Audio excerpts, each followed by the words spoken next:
The shot was impossible. 3,247 meters. Howling wind, sub-zero darkness.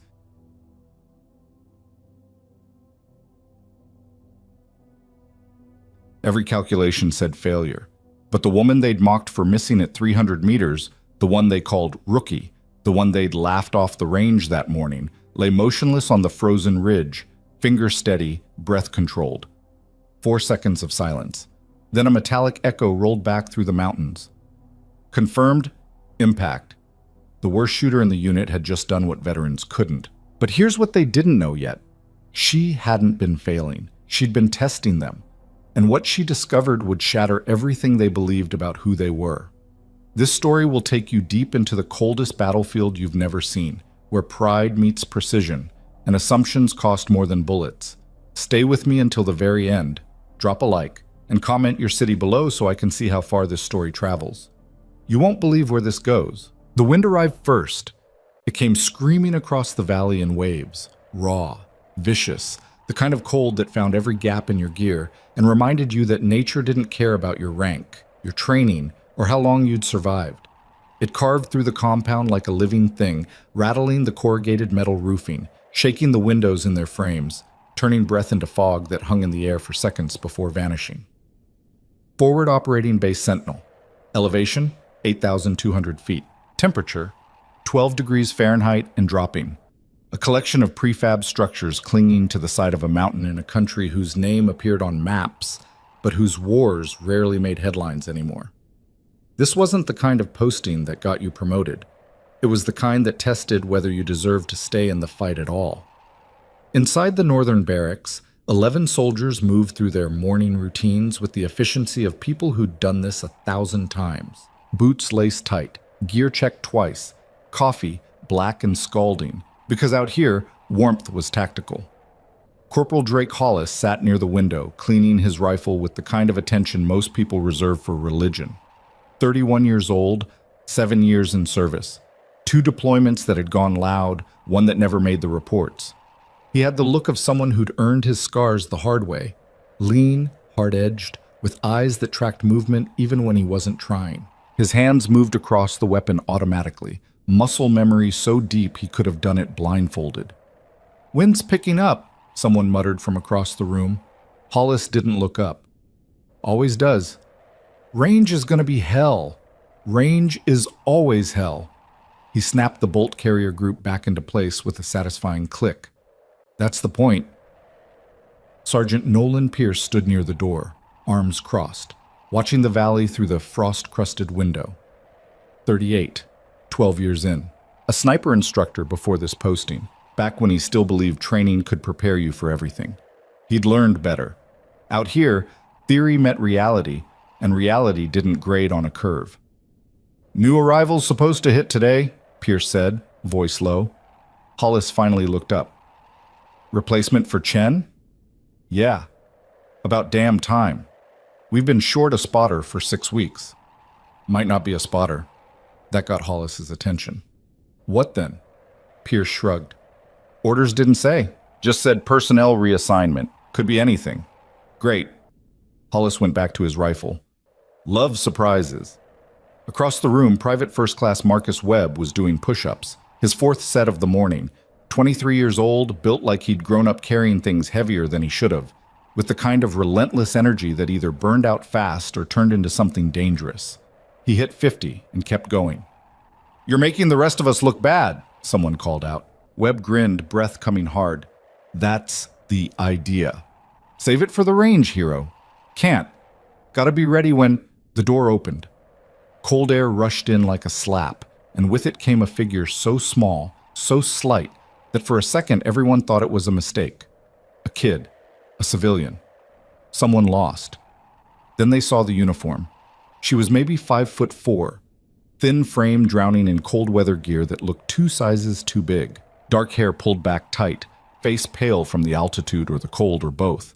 She had a duffel bag slung over one shoulder and a rifle case in the other hand, and she moved with the kind of careful deliberation that came from knowing everyone was staring.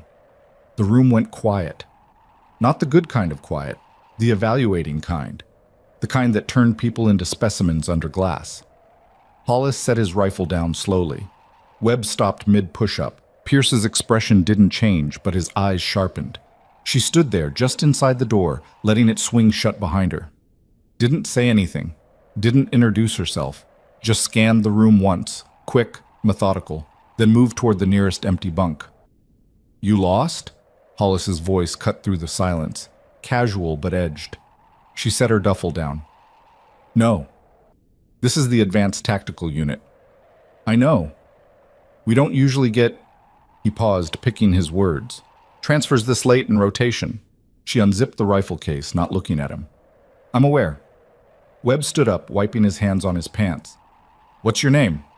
"Voss? First name?" A pause, then, "Lena."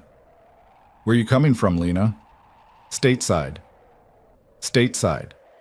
Hollis leaned back against the wall, arms crossed. "You got experience in mountain ops?" "Some." "Cold weather combat?" "Enough." "Sniper qualified?" She pulled her rifle from the case, a standard issue M24, worn but well maintained. "Yes." "How long you been shooting?" "Long enough." Hollis exchanged a glance with Webb, the kind of look that said, "This is going to be fun." "Long enough," Hollis repeated, like he was tasting the words. "That's real specific. You always this chatty, or is today special?" Lena didn't answer, just started field stripping her rifle with movements that were slow, deliberate, almost cautious. Pierce stepped forward. "You get briefed on the range protocols?" "Yes, Sergeant." "Good. We run live fire drills at 0800, full cold bore qualification. You'll shoot with the rest of the unit." "Understood." "Hollis will walk you through the course layout." Hollis pushed off the wall. "Lucky me." Pierce shot him a look. "Make it smooth, Corporal." "Always do, Bota." The range sat on the eastern slope, a quarter-mile from the main compound. 10 shooting positions carved into the hillside, each one reinforced with sandbags and camouflage netting that did nothing against the wind. Targets downrange at 300, 500, 800 meters. Steel plates that rang like bells when you hit them, silent when you missed. By the time 0800 rolled around, the entire unit had gathered. 11 soldiers who'd been through enough firefights to know what mattered and what didn't. They stood in loose formation, rifles ready, watching as Lena Voss moved toward the first shooting position. She looked even smaller out here. The wind caught her jacket, making it billow. She had to plant her feet wide just to stay stable.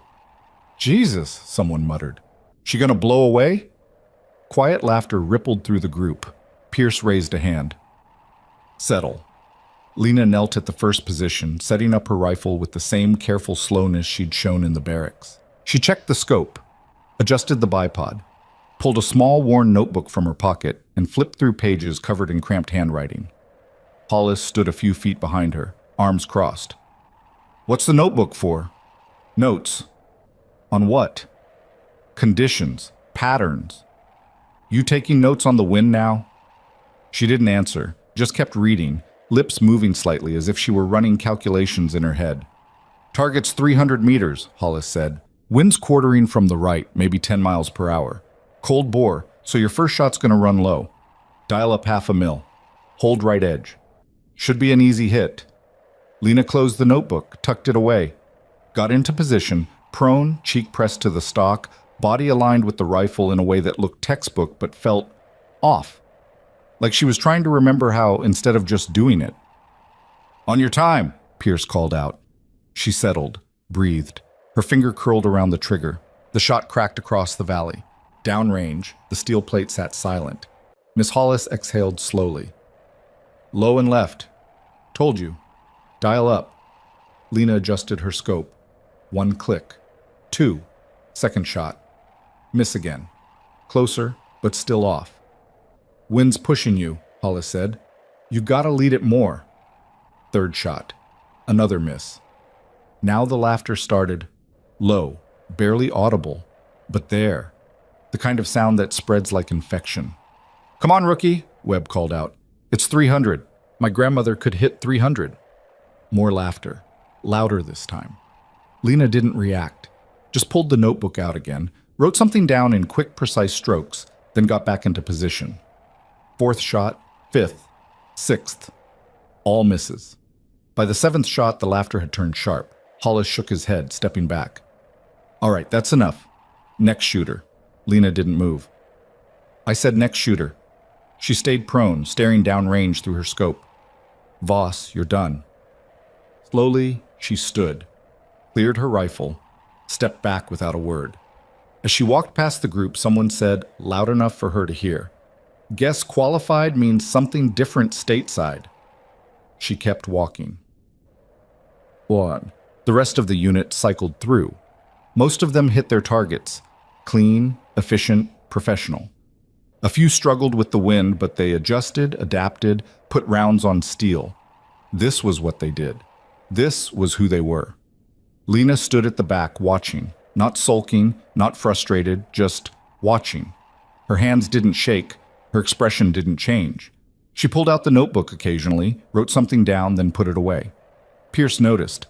He didn't say anything, but he noticed. When the last shooter finished, Hollis walked over to where Lena stood. He didn't look angry. If anything, he looked disappointed, the way you'd look at a tool that didn't work the way it was supposed to. "Look," he said, voice lower now, almost gentle. "I don't know what your qualifications looked like back home, but out here we can't carry dead weight. You understand that?" Lena met his eyes, didn't blink. "Yes, but if you can't hit at 300, you're not ready for the real work." "I understand. Maybe you should spend some time with the basics. Work your way back up." A pause, then, "Maybe." Hollis sighed. "I'm not trying to be a dick. I'm trying to keep people alive. That includes you." "I know." He waited for her to say more. She didn't. "All right," he said finally. "Get some chow. Rest up. We'll try again tomorrow." She nodded once and walked away, boots crunching on the frozen ground. Webb sidled up next to Hollis, watching her go. "Think she's gonna make it?" Hollis shrugged. "Doubt it." She seemed, I don't know, calm, like she didn't care. Some people freeze under pressure, others just don't have it. Hollis turned back toward the barracks. Either way, she's not what we need. That night, the mess hall was louder than usual. Someone had scrounged up a bottle of whiskey, contraband, but no one cared. And the mood had loosened. Soldiers sat around battered tables, swapping stories, razzing each other, burning off the tension that came with living on the edge of nowhere. Lena sat alone in the corner, eating methodically, eyes down. "Hey, rookie," Webb called out from across the room. "You gonna try the range again tomorrow, or are you planning to stay a spectator?" A few people laughed. Not mean, exactly, just casual. The way you'd laugh at a bad joke. Lena didn't look up, just kept eating. "Maybe she's got bad eyes," someone else said. "Can't see the targets? Or maybe she lied about being qualified." "Nah, man, she's just rusty. Give her time." "We don't have time." Hollis leaned back in his chair, watching the exchange with the detached interest of someone who'd seen this play out before. New arrivals either proved themselves fast or got shuffled somewhere else. That was the way of it. No hard feelings, just reality. But something nagged at him. The way she'd held the rifle, the way she'd written in that notebook after every shot. The way her hands hadn't shaken, not once, even when the mockery got loud. Most people who couldn't shoot, really couldn't shoot, showed it in their body language. Frustration, embarrassment, overcompensation. Lena had shown none of that. She'd just observed, adjusted, moved on, like she was running an experiment. Hollis shook his head. He was reading too much into it. People froze up under pressure all the time, especially people who weren't used to mountain conditions, high altitude, extreme cold. She'd probably been a decent shooter back at sea level, indoors, no wind. Out here? Different story. Still, he watched her stand, clear her tray, and walk out without saying a word to anyone. Quiet. Pierce found her an hour later in the equipment shed, sitting on an ammo crate, notebook open on her lap. The single overhead bulb cast harsh shadows across her face. "You settling in all right?" he asked. She looked up. "Yes, Sergeant." "Rough day on the range." It was. Pierce stepped inside, letting the door swing shut behind him. "You want to talk about it?" "Not particularly. Sometimes helps." She closed the notebook. "I missed my shots. Not much to talk about." "You didn't seem bothered." "Would it help if I was?" Pierce almost smiled. Fair point. He leaned against a stack of crates. Hollis can come across hard, but he's not wrong. We need people who can perform under pressure. Lives depend on it. I know. Then you also know that if you can't hit at 300, you're not going on missions. I know that too. So what's the plan? Just gonna keep missing until someone ships you out? Lena looked at him, really looked, not the glancing automatic eye contact most people gave. Her gaze was steady, unblinking, like she was measuring something. I'll figure it out, she said. You've got maybe 2 more chances. After that, Command's gonna reassign you. Understood. Pierce waited. Most people would have made excuses by now, blamed the wind, the altitude, the cold, asked for advice, for help, for another weapon. Lena did none of that. You always this quiet? He asked. When I need to be. And when don't you need to be? A flicker of something, amusement maybe, crossed her face. I'll let you know. Pierce straightened. Get some rest, Voss. Tomorrow's another day. Yes, Sergeant. He left her there, sitting in the dim light, notebook open again, pen moving across the page in quick, precise strokes. 0300 hours. The compound was silent except for the wind, which never stopped. In the operations center, a cramped room filled with radios, maps, and the faint glow of computer screens, 3 officers stood around a table, staring at a satellite image. Major Elena Reyes, unit commander. 42 years old, career officer. The kind of leader who'd earned loyalty the hard way, by being right more often than not, and owning it when she wasn't. Confirmed? She asked. Captain John Merrick, intelligence liaison, nodded. Signal intercept matched the pattern. There's an observer in the southern ridge, high value, coordinating insurgent movements across 3 valleys. How high value? High enough that taking him out collapses their entire network in this sector. Distance? Merrick pulled up a second image, topographical, marked with coordinates.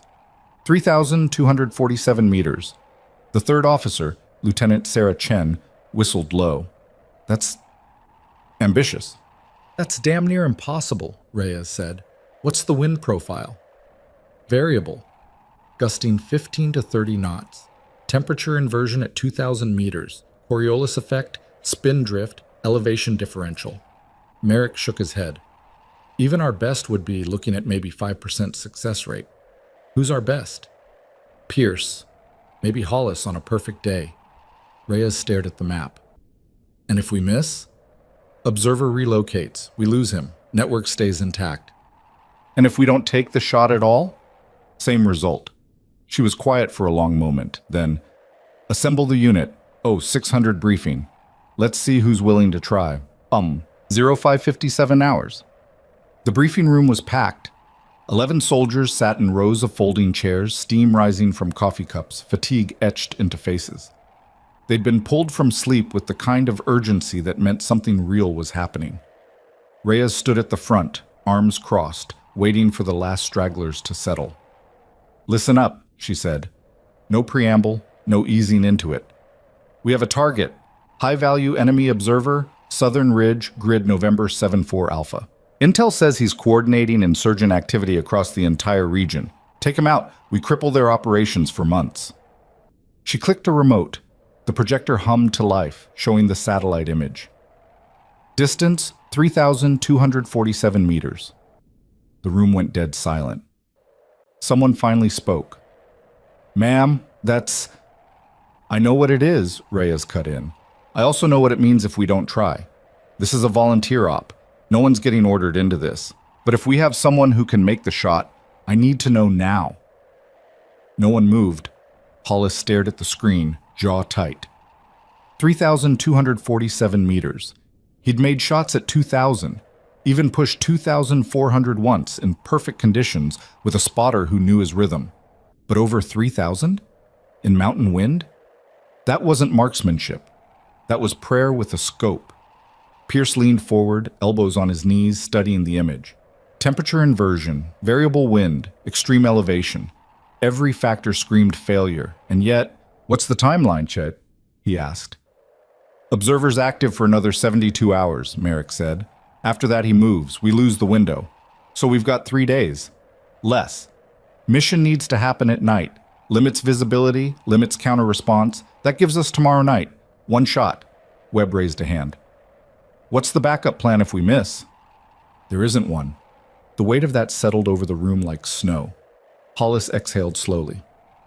I'll take it. Reyes looked at him. You sure? No, but I've got the best chance. You'll need a spotter. Pierce nodded once. Yeah. Reyes scanned the room.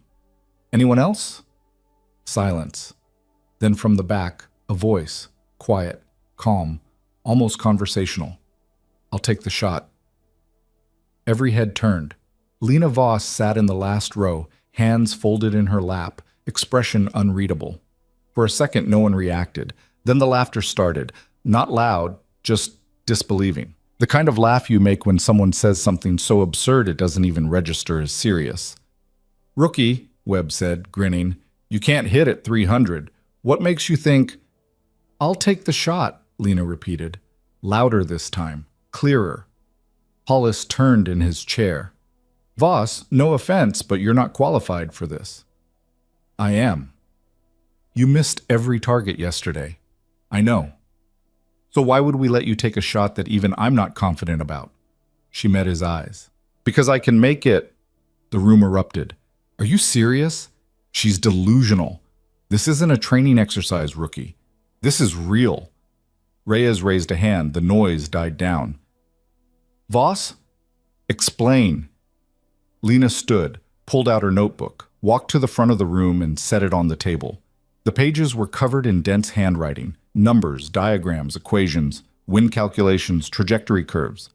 I need atmospheric data, she said. Temperature, humidity, pressure at target elevation. Terrain gradient profile. Coriolis correction for this latitude. Ammunition ballistic coefficient. Rifle twist rate. Merrick blinked. You want all of that?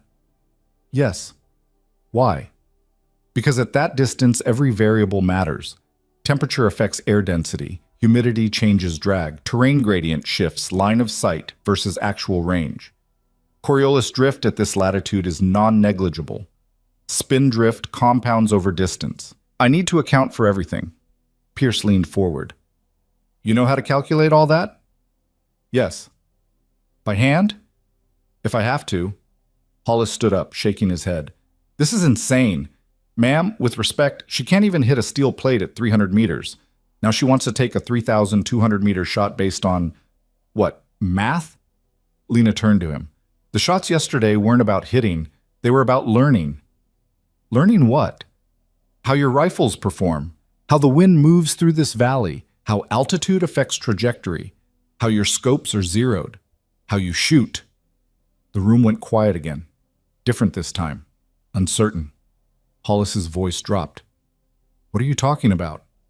I wasn't trying to hit the targets, Lena said. I was mapping the conditions. Every miss gave me data. Wind direction, speed variation, thermal drift. Your rifle's zero is 0.3 mils high at 500.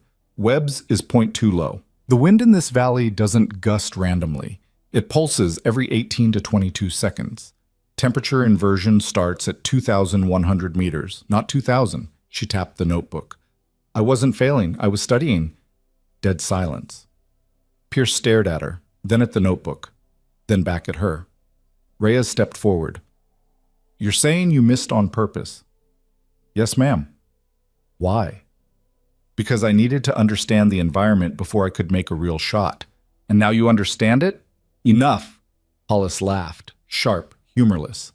This is crazy. You expect us to believe you were running some kind of experiment? That you let us mock you just to gather data? Lena didn't flinch. Yes. Bullshit. Corporal, Reyes started. No, ma'am. This is bullshit. She shows up, can't hit anything, and now she's saying it was all part of some master plan? That's not how this works. That's not how any of this works. Lena's voice stayed level. You don't have to believe me, but I can make the shot. Based on what? A notebook full of scribbles? Based on 11 years of training you don't know about. The room froze. Reyes's eyes narrowed. 11 years? Lena hesitated, then, I'm not supposed to disclose that yet. Disclose what? Another pause, longer this time. My background. Explain. Now. Lena glanced at Merrick. He gave a small, almost imperceptible nod. She turned back to Reyes. I'm not a standard transfer. I'm part of a classified long-range precision program. My assignment here was observational. Assess unit capabilities, operational readiness, tactical integration under high-stress conditions. Hollis's face went pale. You're telling me this was a test? Partially? Partially? The mission is real, but my presence here was also about evaluation. Webb stood up. So all that yesterday, the range, the missing, that was fake? No, the misses were real, but they were intentional. Why? Lena looked around the room. Because I needed to see how you responded to failure, to pressure, to someone you perceived as weak. She paused. And because I needed to learn this environment before I could operate in it. Hollis took a step forward. So you let us laugh at you. You let us think you were incompetent, just so you could, what, write a report? So I could do my job. Your job is to lie to us? My job is to assess whether this unit can handle extreme operations. By pretending to be a screw-up? By observing how you treat screw-ups. The words hung in the air like smoke. Reyes crossed her arms. And your conclusion? Lena's expression didn't change. Still forming it. Can you make the shot or not? Yes, ma'am. You're certain? As certain as anyone can be at that distance. Reyes looked at Pierce. Your read? Pierce studied Lena for a long moment. The notebook. The calm. The way she'd moved yesterday, not nervous, not frustrated, just methodical. I think, he said slowly, she's either the best actress I've ever seen, or she's telling the truth. Which one?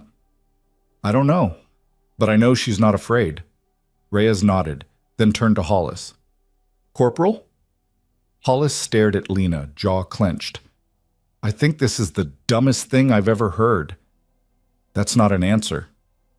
My answer is no. We don't let someone who can't hit at 300 take a shot at 3,200. I don't care what program she's from. Noted. Reyes looked back at Lena. You'll have to prove it. How? Range. This afternoon. 800 meters. 10 shots. You miss more than 2. You're out. Lena nodded. Understood. And if you pass, you're taking the mission, with Pierce as your spotter. Yes, ma'am. Reyes glanced at Hollis. You'll observe. If she fails, you take the shot tomorrow night. Hollis's expression was stone. Yes, ma'am. Dismissed. The afternoon range session was different. No jokes, no laughter, just cold, focused silence. Lena set up at the 800-meter line, rifle steady, notebook closed, and tucked away. The wind was brutal, gusting hard enough to rattle the netting, kicking up snow in sheets that blurred the downrange targets. Pierce stood behind her, rangefinder in hand. Winds 20 knots, gusting to 30, quartering right. Temperatures dropped 3 degrees since this morning. Lena adjusted her scope. Slow. Deliberate. Call it, she said. Target 1.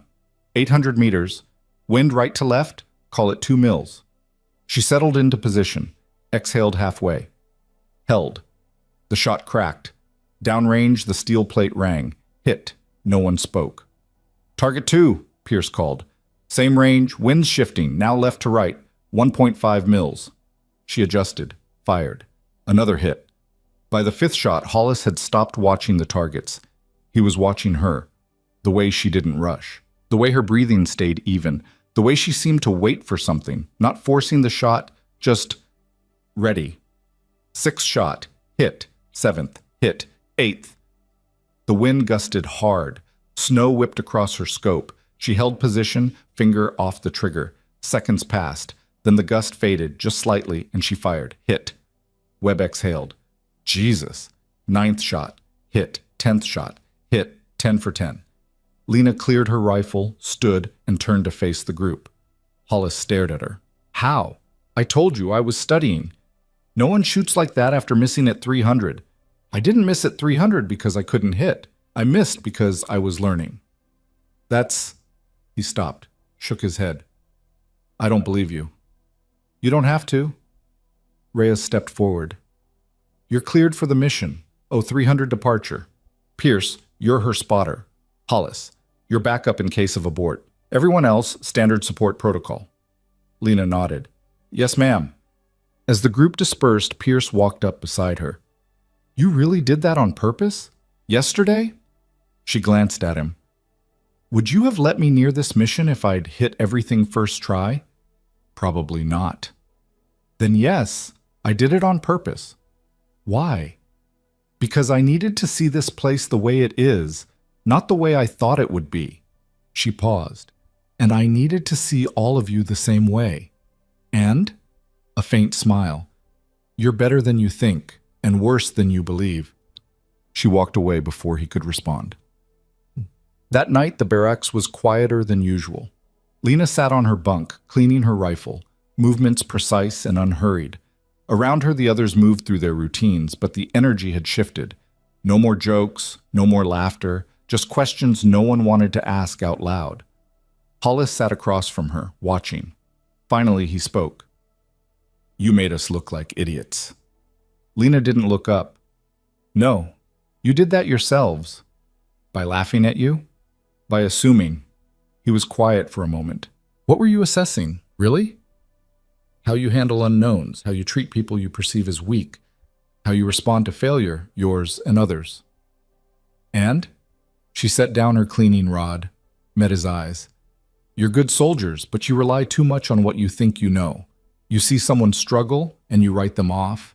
You see someone succeed, and you assume they'll keep succeeding. You don't ask why. That's survival. We don't have time to babysit. I'm not talking about babysitting. I'm talking about observation. She picked up the rifle again. You saw me miss yesterday, and you decided I was incompetent. You didn't ask if there was another reason. You didn't consider that I might be testing the wind, mapping the conditions, learning the rifles. You just assumed. Hollis's jaw tightened. Because that's what it looked like. Exactly. And that's the problem. What problem? You trust your eyes too much. Out here, your eyes lie. She stood, slinging the rifle over her shoulder. Tomorrow night, if I make that shot, it won't be because I'm special. It'll be because I took the time to learn what you already thought you knew. She walked past him, footsteps fading into the corridor. Hollis sat there staring at the empty bunk across from him. Behind him, Webb said quietly, She's right, you know. About what? We wrote her off, all of us, soon as she missed that first shot. Because she kept missing. Yeah, and now she's 10 for 10 at 800, and we're sitting here wondering how we got played. Hollis didn't answer. 0245 hours. The compound was dark, silent except for the wind. In the equipment room, Lena and Pierce geared up. Cold weather camo, night vision capable scopes. Ammunition specially selected, match grade, weighed, measured, perfect. Reyes stood in the doorway. Conditions are worse than expected. Winds gusting to 35 knots, temperatures dropping, visibility's marginal. Understood, Lena said. You can abort. Hollis is ready to step in. I can make the shot. I know you can. I'm asking if you should. Lena looked at her. If I thought I'd fail, I wouldn't be here. Reyes nodded slowly. Then make it count. Outside, 3 vehicles idled in the darkness, armored, engines rumbling low. Hollis stood by the lead truck, rifle slung, expression unreadable. As Lena approached, he stepped into her path. If you miss, he said quietly, people die. You understand that? I do. This isn't a test anymore. This is real. I know. He studied her face. You're not scared. No. Why not? Because I've done the math. She adjusted her pack. And the math works. Hollis stepped aside. Then prove it. She climbed into the truck. As the convoy pulled out, disappearing into the frozen darkness, Pierce sat beside her, checking gear. You really think you can make this? He asked. Lena stared out the window at the mountains, vast, black, endless. Ask me in 4 hours. The trucks drove into the night, headlights cutting through the snow, carrying them toward a ridgeline where the impossible waited. And somewhere in the darkness, 3,247 meters away, a target had no idea what was coming. The road disappeared 2 miles out. Not literally. It was still there, buried under 6 inches of fresh snow that the headlights turned into a shifting white void. The trucks crawled forward at 15 miles per hour, tires crunching, engines grinding against the incline.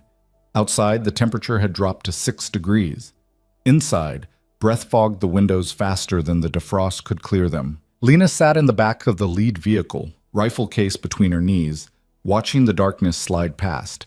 Pierce was beside her, reviewing maps on a ruggedized tablet.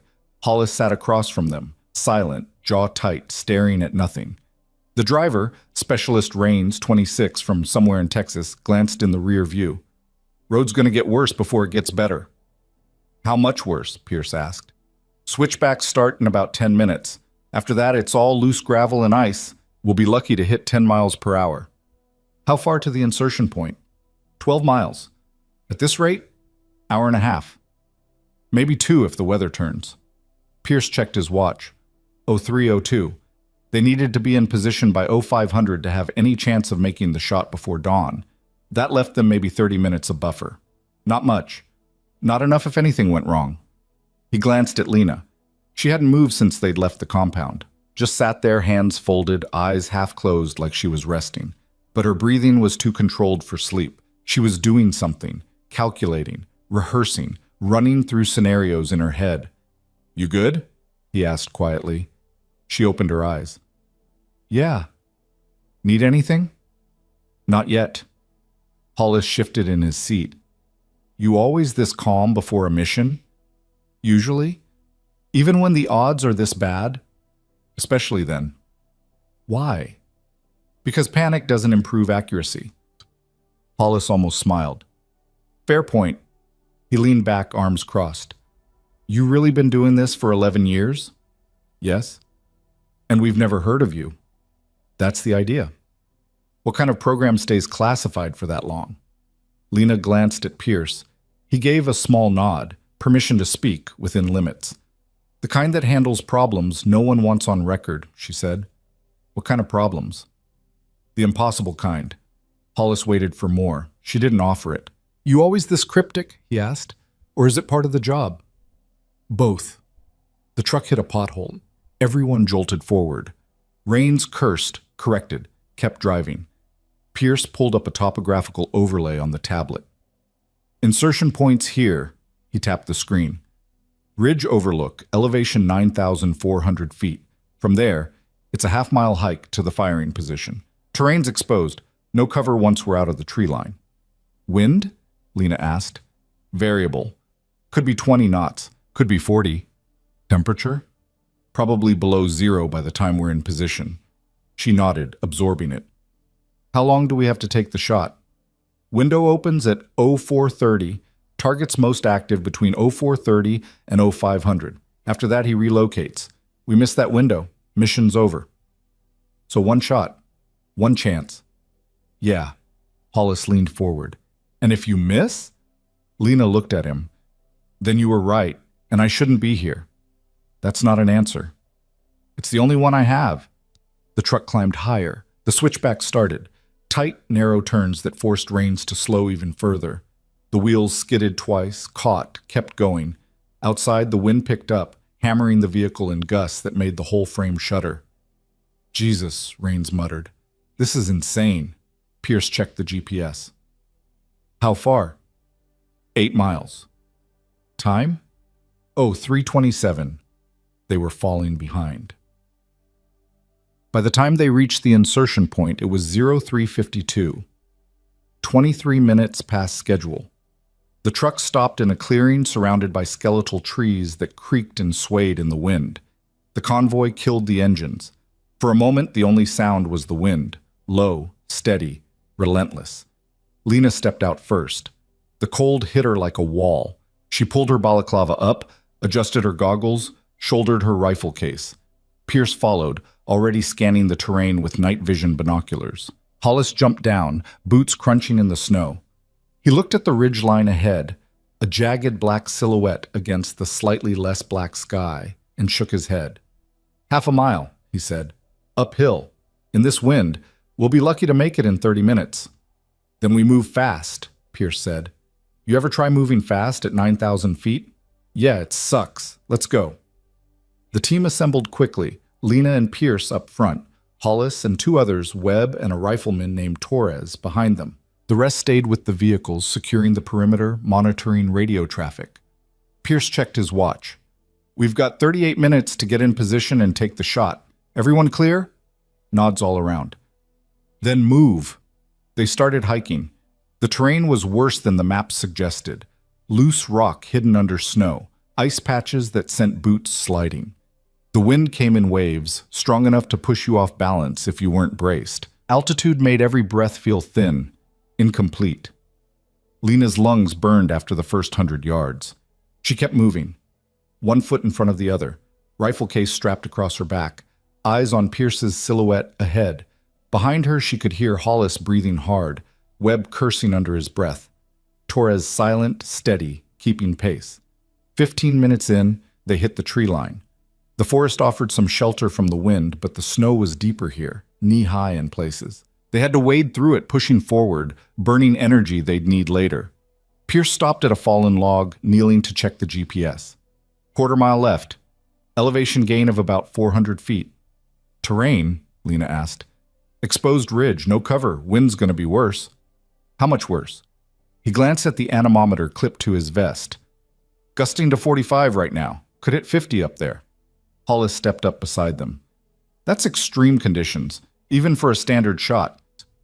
Good thing this isn't standard, Lena said. You sure you can do this? She looked at him. Ask me again in 20 minutes. They kept climbing. The ridge appeared out of the darkness like the edge of the world, a narrow spine of rock and snow that dropped away into nothing on both sides. The wind up here was monstrous. It screamed across the ridge, carrying snow in horizontal sheets that stung exposed skin like needles. Pierce crawled to the edge, glassing the valley below with his binoculars. After a moment, he pointed. There. Grid November 74 Alpha. See the structure? Lena crawled up beside him, pulling out her own optics. Through the night vision, she could see it, a small building, maybe a shed or outpost, clinging to the opposite ridgeline.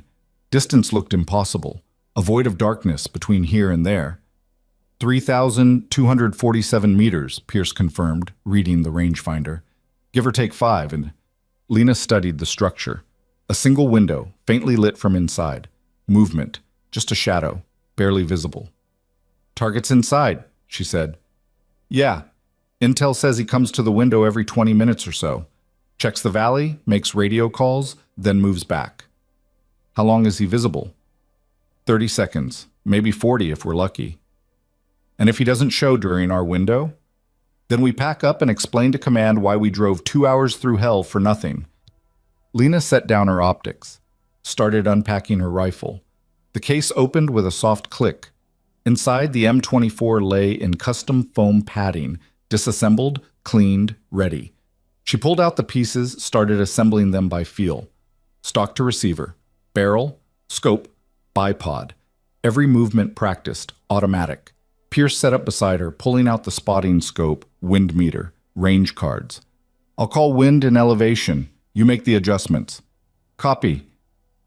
Hollis, Webb, and Torres spread out along the ridge, forming a loose perimeter, watching the valley, watching the approach, watching for anything that could go wrong. Lena finished assembling the rifle, checked the action, smooth, clean, loaded a single round into the chamber. Federal gold medal match, 175 grain. She'd weighed every cartridge personally, selected the ones with the most consistent measurements. At this distance, even a half-grain variation could mean a miss. Pierce glassed the target again. Wind at firing position, gusting 35 to 40 knots, quartering right. Estimate wind down range, variable probably 20 to 30 at mid-range, increasing near target elevation. Lena pulled out her notebook, flipped to a page covered in pre-calculated data. She'd run the numbers last night, dozens of scenarios, different wind speeds, different temperatures, different humidity levels. Now she just had to match conditions to predictions. Temperature? She asked. Pierce checked the thermometer. 2 degrees. Dropping. Barometric pressure? 28.9 and falling. She found the corresponding data set in her notes. Ran her finger down the columns. Wind right, 35 knots. Temperature 2 degrees, pressure low. Elevation differential 847 feet. Her finger stopped on a number. I need 17.2 mils elevation, she said. 3.8 mils wind. Pierce double-checked his own calculations on the range card. Frowned. I'm getting 16.9 and 4.1. Did you account for the pressure drop? He glanced at the barometer again. Recalculated. Shit. Yeah. You're right. Lena dialed the corrections into her scope. Clicks echoed in the cold air. 17 git.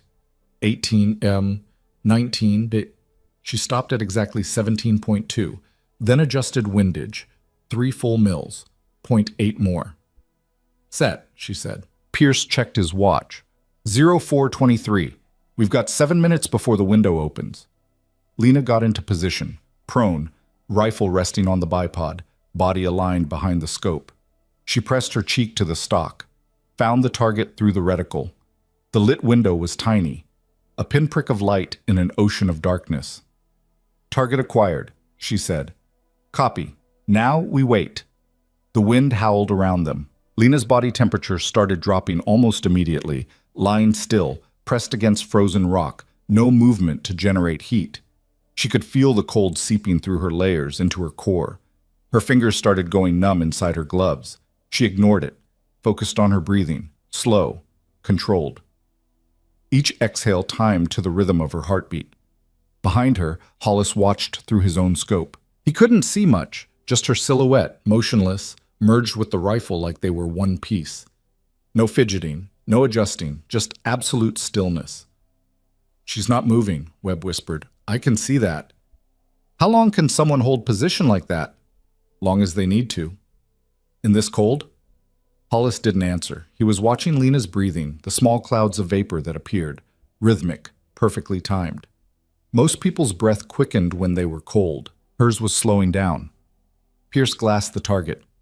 Movement, window. Lena saw it. A shadow crossing the lit space, too far to see features, just shape, human-sized. Stand by, Pierce said. Not clear yet. The shadow moved away, disappeared. Gone, Pierce said. First pass. We wait for the next one. Lena exhaled slowly, kept her position, didn't move. 3 minutes passed. Felt like 30. Movement again, Pierce said. Window. Targets. Yeah, he's there, standing. Looks like he's on a radio. Through her scope, Lena could see it now. The faint outline of a figure, backlit by the interior light. Range. 3,247 meters. Wind. Variable. Temperature. Dropping. Every factor against her. She focused on the reticle. Watched the way the crosshairs moved slightly with each gust of wind. The pattern wasn't random. It pulsed, just like she'd observed on the range yesterday. 18 to 22 seconds between major gusts. She waited. Winds at 40 knots, Pierce said. Gusting to 45. Hold for lull. Lena's finger rested beside the trigger. Not on it. Not yet. The wind screamed. The rifle moved. Just a fraction, but enough to throw off a shot at this range. Seconds ticked past. Target's moving, Pierce said. Tension in his voice now. He's gonna step away. Lena didn't respond. Just watched. Waited. The wind gusted, hard. The scope reticle danced. Then, just for a moment, it softened. Not gone. Just less. Lena exhaled halfway. Held it. Her finger curled onto the trigger. Steady pressure, smooth, no jerk. The rifle cracked. The sound echoed across the valley, swallowed almost immediately by the wind. Then silence. 4 seconds. That's how long it took for the bullet to travel 3,247 meters. 4 seconds where the world stopped. Lena stayed on target, watching through the scope. The lit window. The shadow inside. Pierce had his spotting scope locked on the same point, breath held, counting in his head. 3 seconds. The shadow moved. 4 seconds. And dropped. The light in the window flickered, then went dark. Pierce lowered his scope slowly, keyed his radio. Overlook to base. Stand by for confirmation. Static. Then, Base copies, standing by. He glassed the target building again.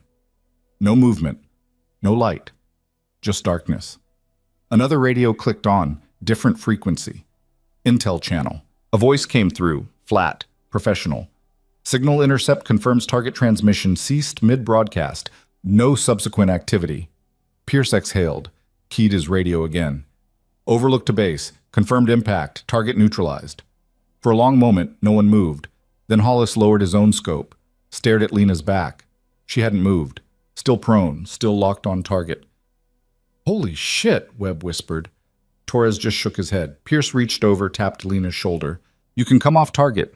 She cleared her rifle, ejected the spent casing. It landed in the snow with a soft hiss. Then she sat up slowly, joints stiff from the cold and the stillness. Her face was unreadable. No celebration, no relief, just quiet exhaustion.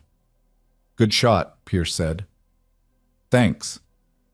That was... I don't even know what that was. Ballistics.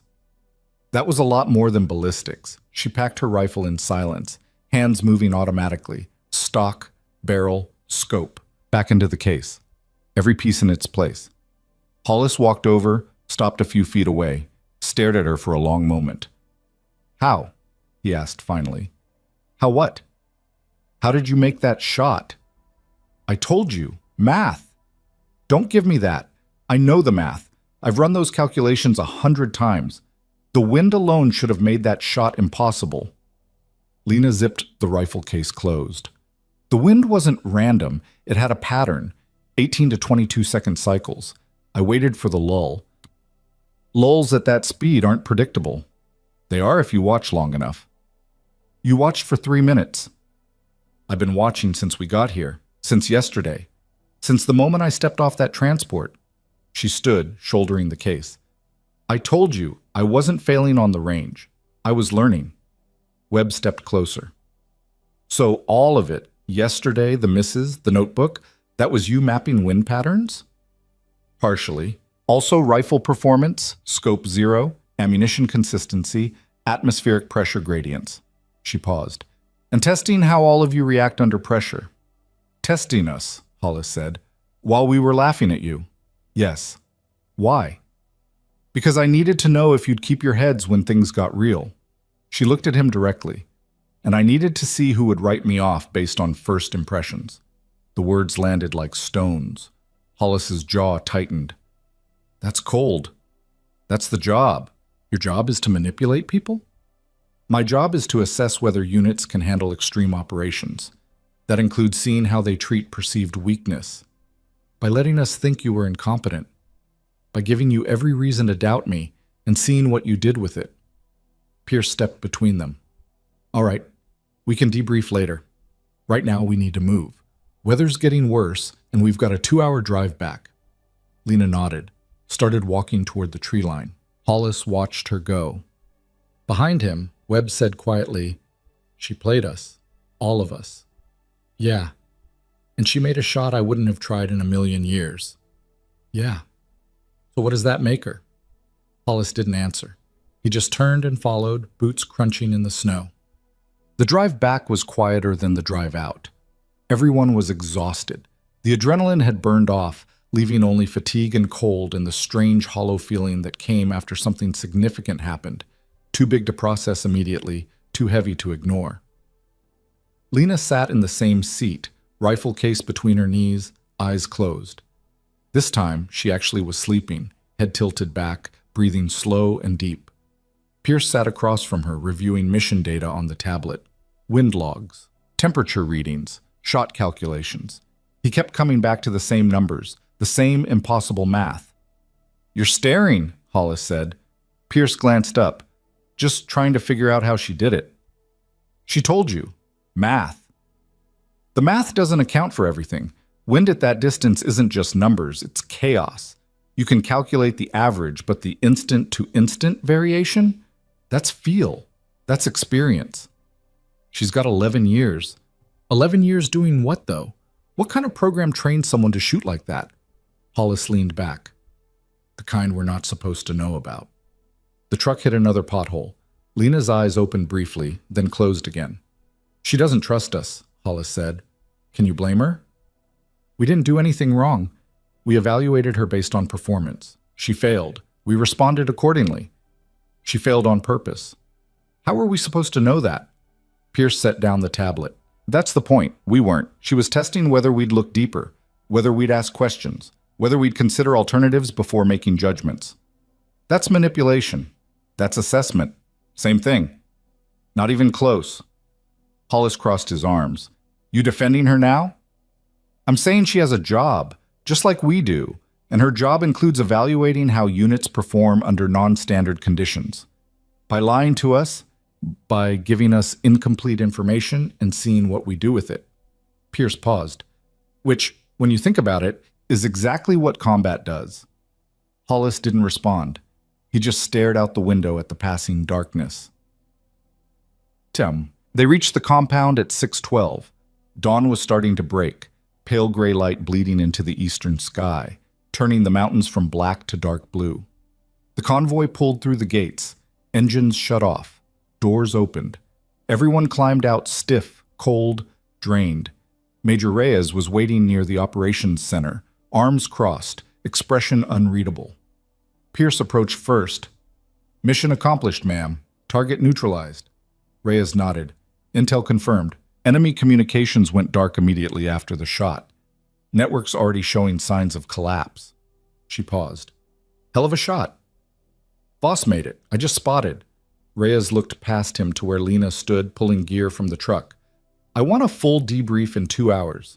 Everyone involved. No exceptions. Yes, ma'am. As Reyes walked away, Hollis stepped up beside Pierce.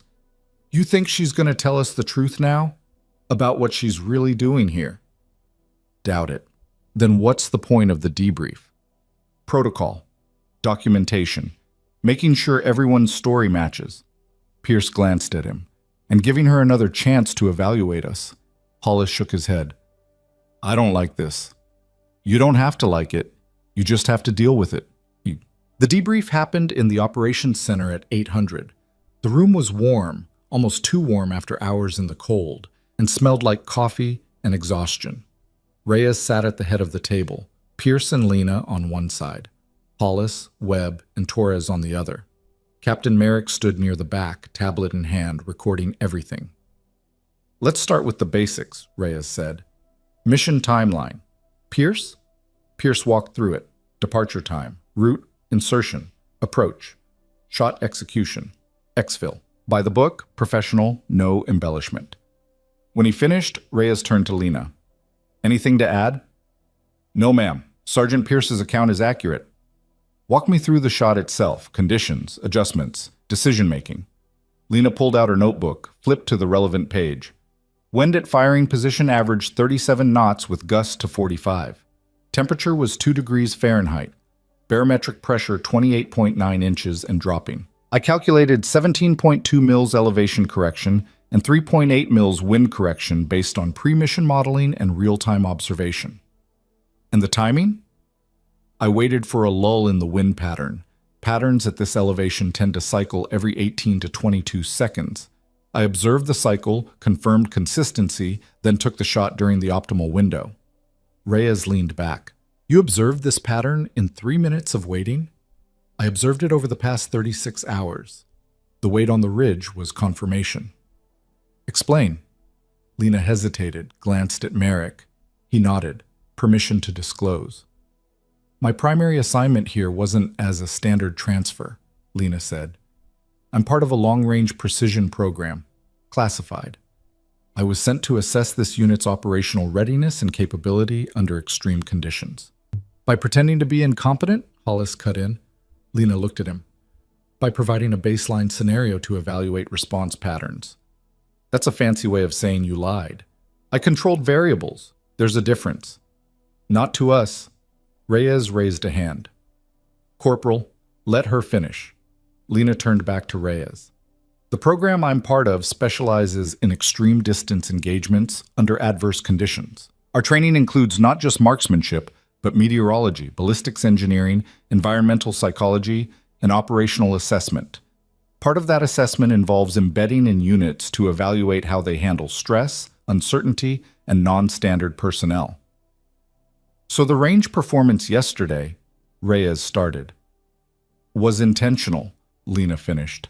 I needed to understand the local environmental conditions before attempting a real shot. I also needed to observe how the unit responded to perceived failure.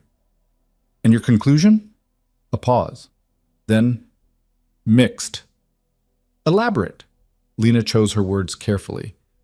The unit has strong technical skills and solid cohesion under known conditions, but there's a tendency to rely on assumptions rather than observation. When presented with unexpected variables, in this case me, the default response was dismissal rather than investigation. Hollis's face went red. We didn't dismiss you. We evaluated you based on performance. You evaluated me based on first impressions. You saw me miss at 300 meters and concluded I couldn't shoot. You didn't ask why I was missing. You didn't consider alternative explanations. You just assumed incompetence.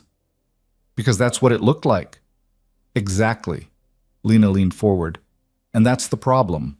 In combat, things aren't always what they look like. An enemy who seems weak might be laying a trap. An ally who seems strong might be overconfident. If your default response is to trust surface-level observation, you miss what's underneath. That's easy to say when you're the one running the test. And it's essential to understand when you're the one being tested, which, by the way, you are. Every mission, every engagement, reality doesn't care about your assumptions. The room went quiet. Webb broke the silence. So what happens now? You file a report saying we failed. I file a report saying you're capable but need to develop deeper observational discipline. Lena closed her notebook, which is better than most units get. Reyes stood. All right, that's enough for now. Voss, you'll provide a written assessment to Captain Merrick by 1400. Everyone else, you're dismissed. Get some rest. Chairs scraped, people stood, filed out. Hollis left first, not looking back. Webb and Torres followed. Pierce lingered near the door. You coming? Lena shook her head. In a minute. He nodded and left. When the room was empty except for Reyes and Merrick, the major turned to Lena. You made them look foolish, Reyes said quietly. I made them see their blind spots. There are easier ways to do that. Easier, yes, but not as effective. People don't change unless they're confronted with consequences. Reyes studied her. How many units have you assessed? This is my 7th. And how many passed? Depends on your definition of passing. They all learned something. Whether they apply it is up to them. You don't make friends doing this. That's not the job. No, Reyes said, but it's lonely. Lena didn't respond. Reyes walked to the door, paused. For what it's worth, that shot was remarkable. Best I've seen in 20 years. Thank you, ma'am. But next time you want to test my people, give me a heads up first. A faint smile. Where's the fun in that? Reyes almost laughed, then left. Alone in the operations center, Lena sat for a long moment, staring at her notebook. Pages filled with data, observations, calculations, assessments. She'd done her job, made the shot, evaluated the unit, accomplished the mission. But Reyes was right. It was lonely. By evening, word had spread. The impossible shot. The rookie who wasn't a rookie. The test that no one knew they were taking. In the mess hall, conversations died when Lena walked in. Eyes followed her. Not hostile exactly, but not friendly either. Wary, uncertain. She got her food, something that might have been chicken, might have been turkey, definitely wasn't good, and sat alone at a corner table. After a few minutes, Pierce sat down across from her. Mind if I join? She shrugged. It's a free country. Barely. He poked at his food. So, 11 years in a classified program. That's a long time. It is. What made you sign up for that? I didn't. I was recruited. Why? She looked at him. Because I'm good at observing patterns, and I'm better at keeping secrets. Must get exhausting. Sometimes. Do you ever actually shoot with people, or is it always undercover evaluations? Depends on the mission. Sometimes I'm embedded as support. Sometimes I'm primary shooter. Sometimes I'm just watching. And which is this? All three. Pierce set down his fork. Can I ask you something? Sure? That shot, the way you waited for the wind, the way you just knew when to fire. That's not something you learn from books. No. So where'd you learn it? Lena was quiet for a moment, then, Afghanistan, 2019. I was part of a team hunting high-value targets in the mountains. We had a shot opportunity, 2,800 meters, extreme wind, limited time window. My spotter said it was impossible. I calculated the wind pattern, waited for the cycle, took the shot. Hit. What happened after? We extracted. Target was eliminated. Mission success. She paused. But my spotter filed a report saying I'd acted recklessly, that I'd ignored his guidance, that I'd put the mission at risk. What'd you say? Nothing. The shot spoke for itself. She picked at her food. But after that, they moved me into assessment roles. Figured if I could read conditions that well, I could read people too. And can you? Usually. What do you read from us? She considered the question. You're a good team, experienced, competent, but you've been doing this long enough that you've stopped questioning your instincts. You see what you expect to see, and that makes you vulnerable. To what? To anything that doesn't fit your expectations. Pierce absorbed that. You think we would have died out there if you hadn't made that shot? No, Hollis would have tried. He might have even hit, but the probability was low. How low? 5%. Maybe 10 if conditions improved. And you? 50-50. Better than most. Worse than certain. But you did it anyway. Because 50-50 beats 5%. Pierce smiled. You know, for someone who doesn't trust easy answers, you've got a lot of them. That's because I've done the math. Not everything's math, Voss. No, she agreed. But more things are than people think. Later that night, Lena lay in her bunk staring at the ceiling. The barracks was quiet. Most people were asleep. A few whispered conversations in the dark. The wind outside constant as ever. She pulled out her notebook, flipped to a blank page, started writing. Unit Assessment, FOB. Sentinel, Technical Capability.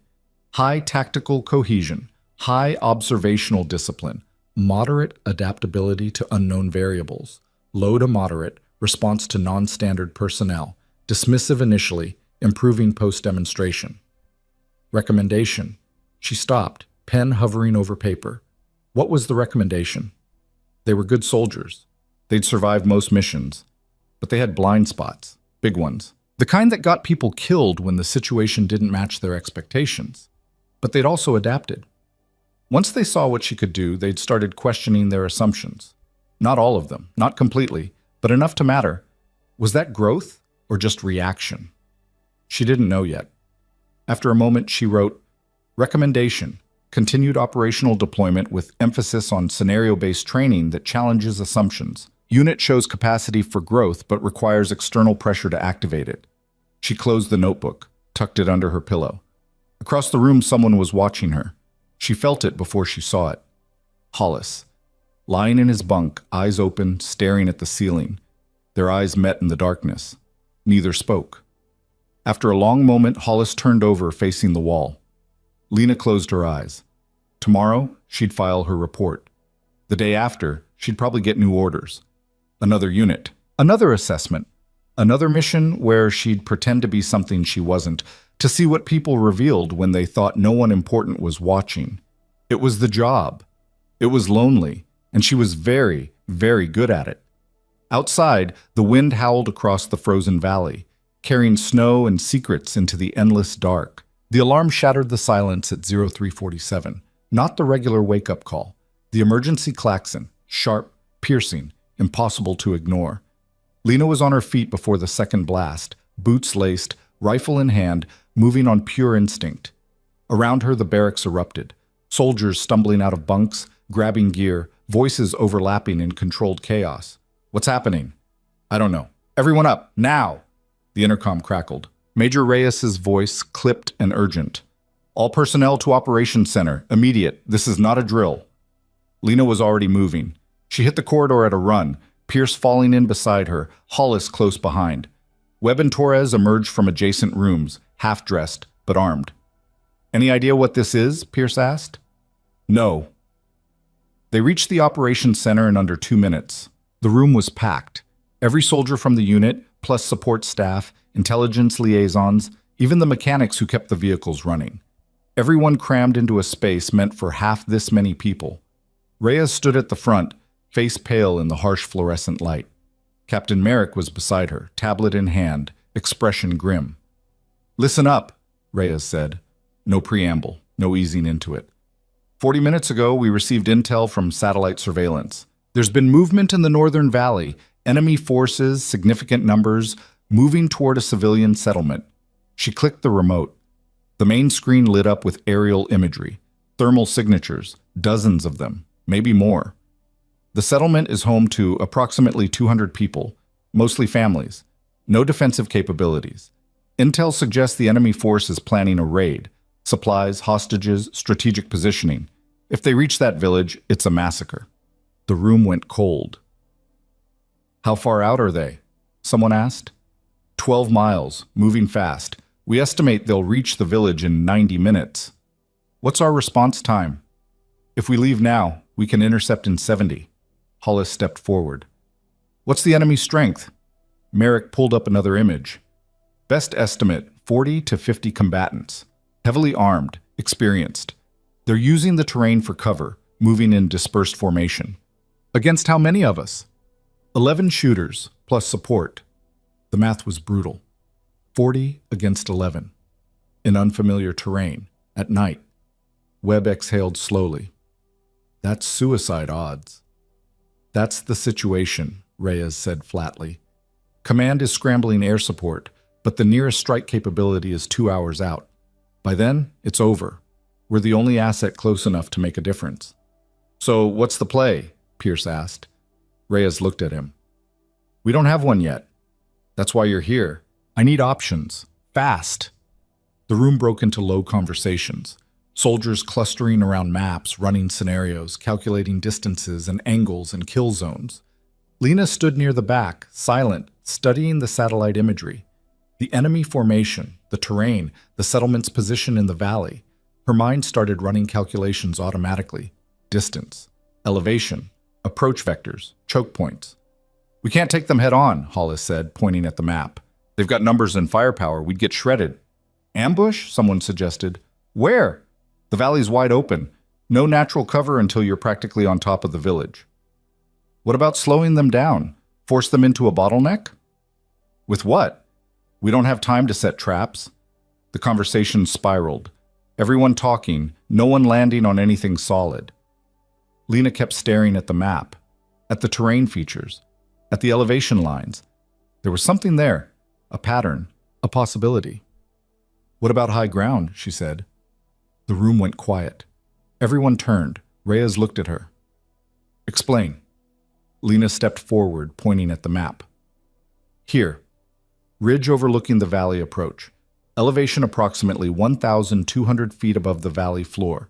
Clear line of sight to the entire enemy route for about 3 miles. So we don't engage directly. We don't need to. We take position on that ridge and start picking them off from distance. Force them to scatter, break their cohesion, make them choose between advancing into fire or retreating. Hollis shook his head. That's extreme distance shooting. Most of us can't reliably hit past 1,000 meters in combat conditions. I can. The words hung in the air. Merrick frowned. You're talking about sustained fire at, what, 1,500 meters? 2,000? Depends on their exact position. But yes, somewhere in that range. Against moving targets. Yes. At night. I've done it before. Hollis stepped closer. You're serious. You want to take on 50 combatants from a ridge, by yourself. Not by myself. I'll need spotters, security, ammunition runners. But the primary shooting? Yes. That's me. That's insane. That's the only option that doesn't get us killed. Pierce looked at the map again. How many shots are we talking about? As many as it takes. If I can drop 10, 15 targets before they locate our position, the rest will break. Experienced fighters don't advance into sustained long-range fire they can't return. They'll retreat or scatter. And if they don't, then we adjust. But the math favors disruption over direct engagement. Reyes studied the map. How long to get into position? 40 minutes if we move fast, another 10 to set up. That leaves 30 minutes before they reach the village. Plenty of time. Hollis made a disgusted sound. This is crazy. We're betting everything on one shooter making impossible shots in the dark against an enemy force 5 times our size. Lena turned to him. You have a better idea? Yeah, we call for air support and delay until they arrive. Air support is 2 hours out. The village gets overrun in 90 minutes. Do the math. Then we fall back. Evacuate the civilians. Where? Into the mountains? In the dark? With families and kids? They'd freeze before dawn. Hollis's jaw clenched. So your plan is to kill enough people that the rest run away. And if that doesn't work, then at least we bought time. That's not a plan. That's a prayer. Better than doing nothing. Reyes raised a hand. Enough. She looked at Lena. Can you do this? Actually do it? Lena met her eyes. Yes, ma'am. With certainty? A pause. Then, nothing's certain in combat, but I can make enough shots to break their advance. After that, it's their choice whether to keep dying or turn around. Reyes was silent for a long moment. Then she turned to Pierce. Your assessment? Pierce looked at Lena, at the map, at the impossible equation they were trying to solve. I think, he said slowly, that she's right. We can't win a direct fight. We can't evacuate in time, and air support won't arrive before it's too late. This is the only play that gives us a chance. Even if it's a long shot? It's the only shot we've got. Reyes nodded, turned to Hollis. Corporal? Hollis stared at Lena, face unreadable. I think we're about to find out if she's as good as she claims. That's not an answer. My answer is I don't like it, but I don't have anything better. He paused. So yeah, let's see what she can do. Reyes straightened. All right, Voss, your primary shooter. Pierce, you're her spotter. Hollis, your security lead. Take Webb and Torres, establish a perimeter on that ridge. Everyone else, your support. Ammunition, communications, casualty evac if it goes bad. She checked her watch. Wheels up in 10 minutes. Move. The room exploded into motion. The convoy tore through the darkness at speeds that made the previous night's drive look cautious. Headlights off, night vision only, engines screaming as they climbed into the mountains. Lena sat in the lead truck, checking her rifle for the 3rd time. Everything was perfect. It had been perfect the first time, but checking kept her hands busy, kept her mind focused. Across from her, Hollis watched. You scared? No. Not even a little? Fear doesn't improve accuracy. That's not what I asked. She looked up. I'm focused. Fear comes later, if I survive to feel it. You've done this before. Combat, I mean. Real combat. Yes. How many times? Enough to know what works and what doesn't. And this works? Usually. Usually isn't certainty. Certainty doesn't exist. She set the rifle down. All we can do is maximize probability and execute cleanly. Hollis leaned forward. You know what I think? What? I think you're just as scared as the rest of us. You just hide it better. Lena almost smiled. Maybe. Why? Because if I let people see it, they start doubting. And doubt spreads faster than fear. So you carry it alone. That's the job. Hollis shook his head. That's a lonely way to live. Someone already told me that. They were right. The truck hit a bump. Everyone jolted. The driver cursed, corrected, kept pushing. Pierce leaned over from the front seat. 5 minutes to insertion point. Lena started gearing up. Extra magazines, rangefinder, wind meter, notebook. Everything she'd need for sustained fire. How many rounds you carrying? Webb asked. 100? Think that's enough? It'll have to be. The truck slowed, stopped, engines cut. Everyone piled out into the freezing darkness. The ridge loomed above them, steep, rocky, covered in ice and loose scree. 35-minute climb, Pierce said, checking the GPS. We need to move. They started climbing. It was worse than the previous mission. Steeper terrain, less time, higher stakes. Lena's lungs burned within minutes. Her legs screamed. The rifle case on her back felt like it weighed 100 pounds. She kept moving, one step, then another. Don't think about the distance. Don't think about the time. Just climb. Halfway up, Webb slipped on ice, went down hard. Torres grabbed him before he slid backward. They kept moving. 20 minutes in, they hit the ridgeline. Pierce immediately started setting up, spotting scope, range cards, wind meter. Hollis, Webb, and Torres spread out in a loose perimeter, scanning for threats. Lena assembled her rifle. Fast this time. No careful deliberation, just muscle memory and speed. Talk to me, she said. Pierce glassed the valley below.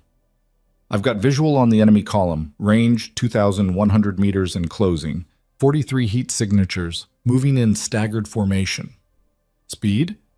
Maybe 3 miles per hour, terrain slowing them down. Time to target? If they maintain pace, 50 minutes to the village. Lena loaded her rifle, settled into position, found the column through her scope. Even with night vision, they were hard to see, just shapes moving through darkness. But they were there. Real. Closing in. Wind? She asked. 12 knots, quartering left. Temperature? 8 degrees. Stable. She ran the calculations, dialed corrections into her scope. 17 clicks up. 2 left. I'm set, she said. Target priorities? Lead elements first. Force the column to stop, then work toward the middle. Break their cohesion. Copy. First target, lead man, 2,100 meters. Wind steady at 12 knots. Lena found him in the scope. A figure moving with purpose, confident, probably thinking they were safe, that no one was watching. She exhaled, held it, pressed the trigger. The rifle cracked. 2 seconds later, the lead figure dropped. The column stopped. Hit, Pierce confirmed. They're halting, trying to figure out what happened. Next target. Second in line. Range 2,105. She adjusted, fired. Another hit. Now the column scattered. Heat signatures breaking formation, moving for cover that didn't exist in the open valley. They're panicking, Pierce said. Looking for the shooter. Good. Keep calling targets. Third target, range 2,090. Moving left. She tracked. Led the target. Fired. Miss. The round kicked up snow 3 feet to the right. Wind shifted, Pierce said. Now 15 knots. She adjusted. Found the target again. Fired. Hit. The enemy column was in chaos now. Some taking cover behind rocks, others running back the way they'd come. A few returning fire, blind, hopeless shots into the darkness. They can't see us, Pierce said. They're just shooting at noise. How many down? 5 confirmed. Maybe 6. Not enough. Keep calling. For the next 20 minutes, Lena worked methodically. Target, adjust, fire, reload, over and over. Each shot a calculation. Each hit a probability made real. The rifle grew hot in her hands. The barrel heated from sustained fire. Accuracy would start degrading soon, but not yet. 10 shots, 12, 15. Some missed. Wind gusts, bad timing. Target movement she couldn't predict. But enough hit, enough to matter. They're breaking, Pierce said. Columns fragmenting, some retreating, some trying to advance, no cohesion. Count? 14 down, maybe 16. Hard to confirm in this light. Lena kept firing. Then the radio crackled. Reyes's voice, tense. Overlook, be advised. Enemy force is splitting. Majority pulling back, but a smaller group is advancing fast toward the village. 10 to 12 combatants. They're trying to complete the mission before we stop them. Pierce cursed. Range to that group? Lena glassed ahead. Found them. Moving fast, low, using terrain. 1,800 meters, closing. Can you stop them? I can try. She shifted targets. Found the lead runner. Fired. Miss. He was moving too fast. Second shot. Another miss. They're at 1,600, Pierce said. 45 seconds to the village edge. Lena's heart rate spiked. For the first time all night, she felt it. The pressure, the impossibility, the weight of 200 lives depending on shots she couldn't guarantee. Third shot. Hit. 1 down. 1,400 meters, 30 seconds. Fourth shot. Hit. 1,200 meters. She was firing faster now. Mechanics over precision. Volume over certainty. Fifth shot. Miss. Sixth. Hit. They're at the village, Pierce said. 8 still moving. Lena shifted her aim to the buildings. Narrower angles now. Civilians nearby. Every shot risks collateral damage. She hesitated. Voss, Pierce said urgently. You gotta take them. Too close to the structures. If you don't shoot, they're going in. Her finger hovered on the trigger. Then she saw it. A gap. A clear lane where the enemy fighters were exposed, away from the buildings. She fired. Hit. Again. Hit. The remaining fighters scattered into the village streets. Out of sight. Gone. Lena lowered her rifle. I lost them. Pierce glassed the village. I count 5 down on approach. 3 made it in. Civilians. Can't see. Too dark. The radio crackled again. Overlook. This is ground team. We're approaching the village now. Stand by. 60 seconds of silence, the longest minute of Lena's life. Then, Overlook, ground team. Village is secure. 3 enemy combatants neutralized by local defenders. No civilian casualties. Lena exhaled, closed her eyes. Pierce looked at her. You did it. We did it. No, that was you. He pointed down at the valley. I count 19 enemy down. Maybe more. The rest scattered. The village is safe. From the perimeter, Hollis walked over. His face was unreadable. 19, he said quietly. Give or take. In 20 minutes. About that. He stared at her, then at the valley, then back at her. I owe you an apology, he said. Lena looked up. For what? For doubting you, for laughing, for assuming you were something you weren't. He paused. That was some of the best shooting I've ever seen, maybe the best. It was just math. No, that was a lot more than math. He extended his hand.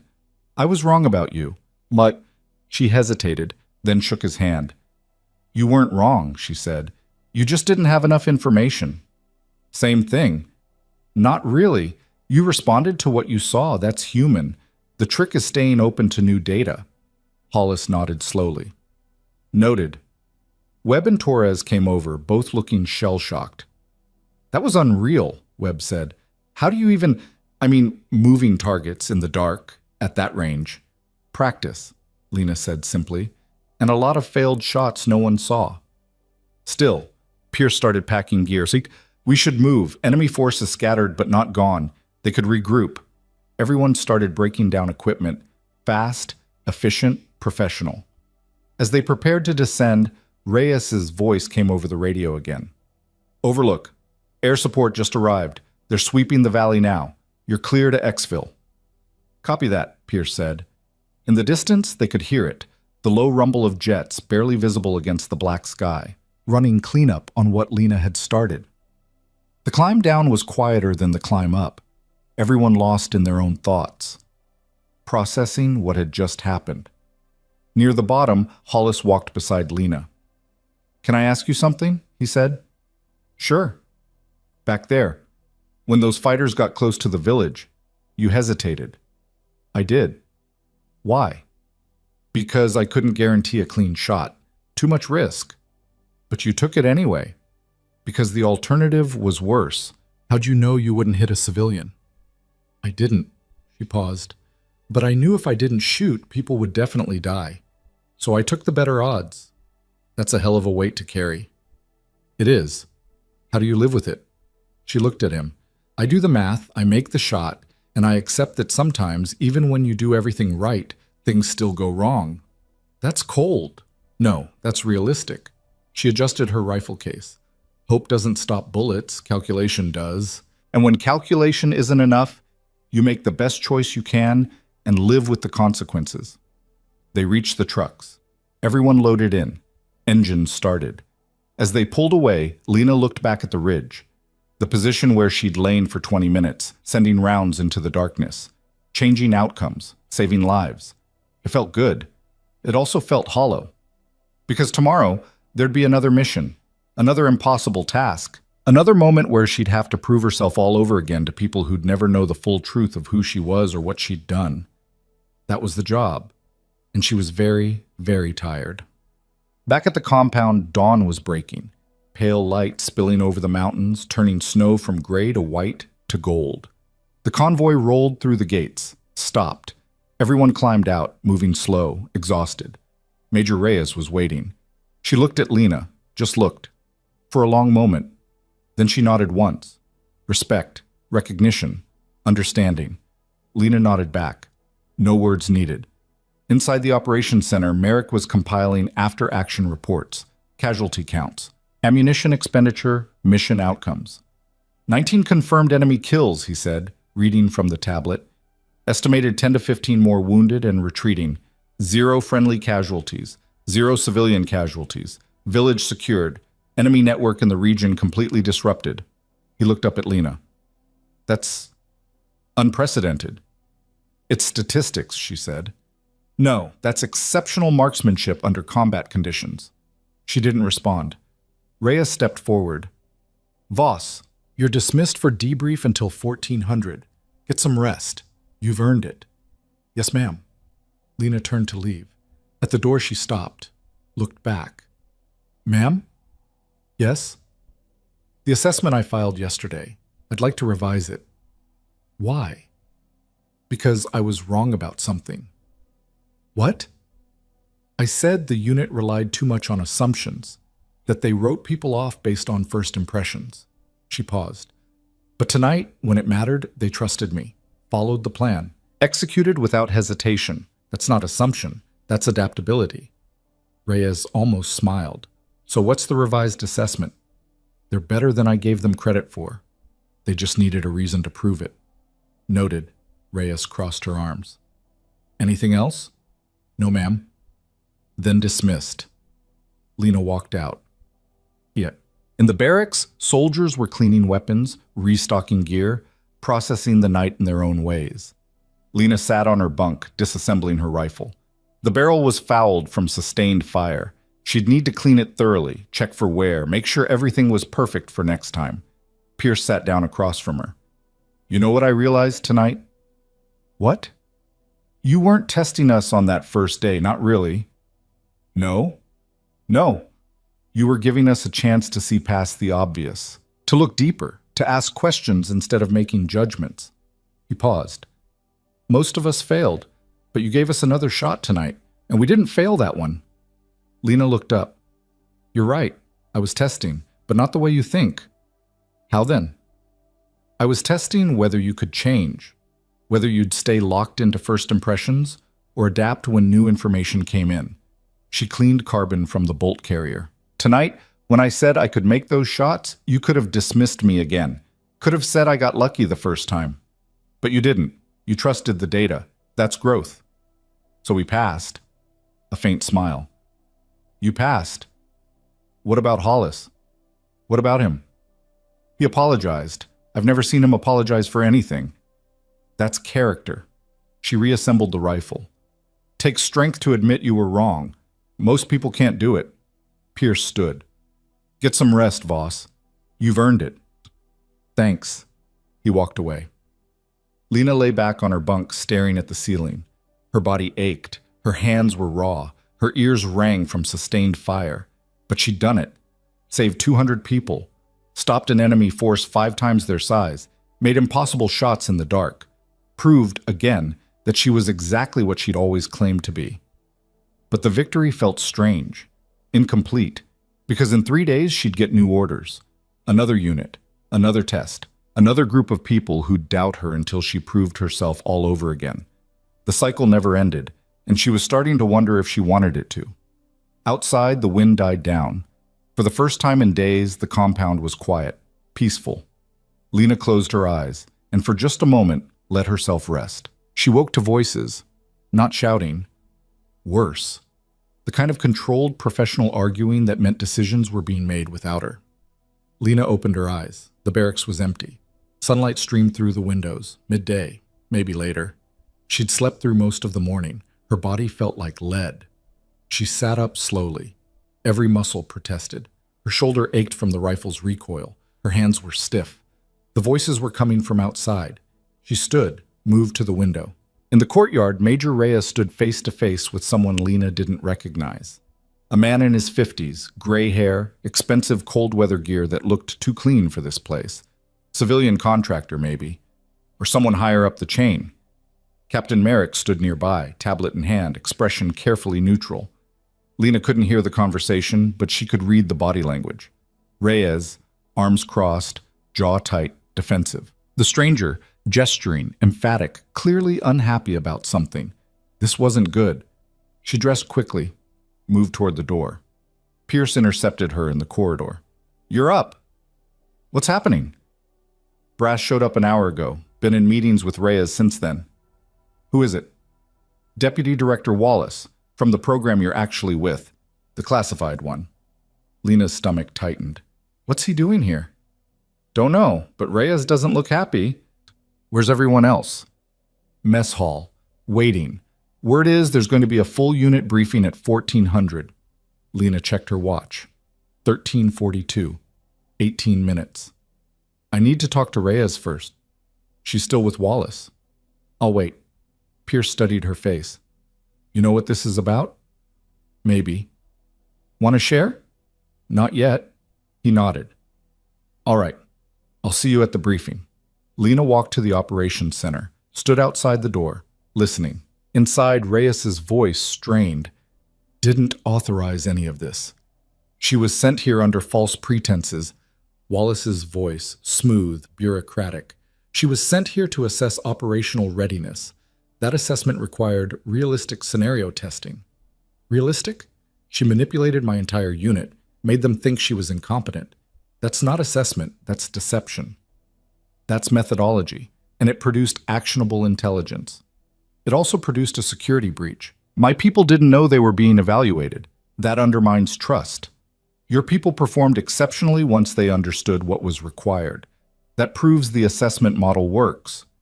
Or it proves they're good soldiers who adapted despite the lies." A pause. Then Wallace. "Major, I understand you're frustrated, but the results speak for themselves. Last night's engagement, 19 enemy combatants neutralized, 0 friendly casualties, village saved. That doesn't happen without exceptional personnel and leadership. That happened because Voss is an exceptional shooter, not because your assessment program works. And we identified her as exceptional precisely because the program works." Reyes didn't respond immediately. Lena could picture her standing there, calculating, trying to find an angle. "What happens now?" Reyes asked finally. "Voss files her final report. I review it. Then she moves to her next assignment. And my unit?" "Goes back to normal operations, with the recommendation that they continue to challenge their assumptions and maintain observational discipline." "That's it? She just leaves?" "That's the job, Major. She was never meant to stay." Silence. Lena stepped back from the door, moved down the corridor, found an empty room and sat down, processing. So Wallace was here to pull her out. Standard procedure. Assessment complete, move to the next unit, repeat the cycle. Except this time felt different. This time she'd actually connected with people. Pierce, Hollis, even Webb. They trusted her, followed her plan, executed flawlessly, and now she was going to disappear without explanation. Just another tool the bureaucracy used and discarded. The door opened. Reyes stood there, looking tired. "You heard," she said. "Some of it." "Wallace wants you in the briefing, says the unit deserves to know the truth." "All of it?" "Enough." Lena stood. "For what it's worth, I didn't want to lie to them." "But you did anyway." "Yes." "Because that's the job." "Yes." Reyes stepped closer. "I'm not going to lie to you, Voss. I'm pissed. You made my people look foolish. You tested them without permission. You put them in a position where they had to question everything they thought they knew." "I know." "But," Reyes paused, "you also saved 200 lives last night. And you showed my unit what they're capable of when they stop assuming and start adapting. So I'm conflicted." "I understand." "Do you?" "Because from where I'm standing, you're a ghost. You show up, run your tests, collect your data, and vanish. No accountability, no consequences, just results." Lena met her eyes. "You're right. That's exactly what I am. And I hate it." Reyes blinked. "What?" I hate this job. I hate lying to people. I hate making them feel stupid.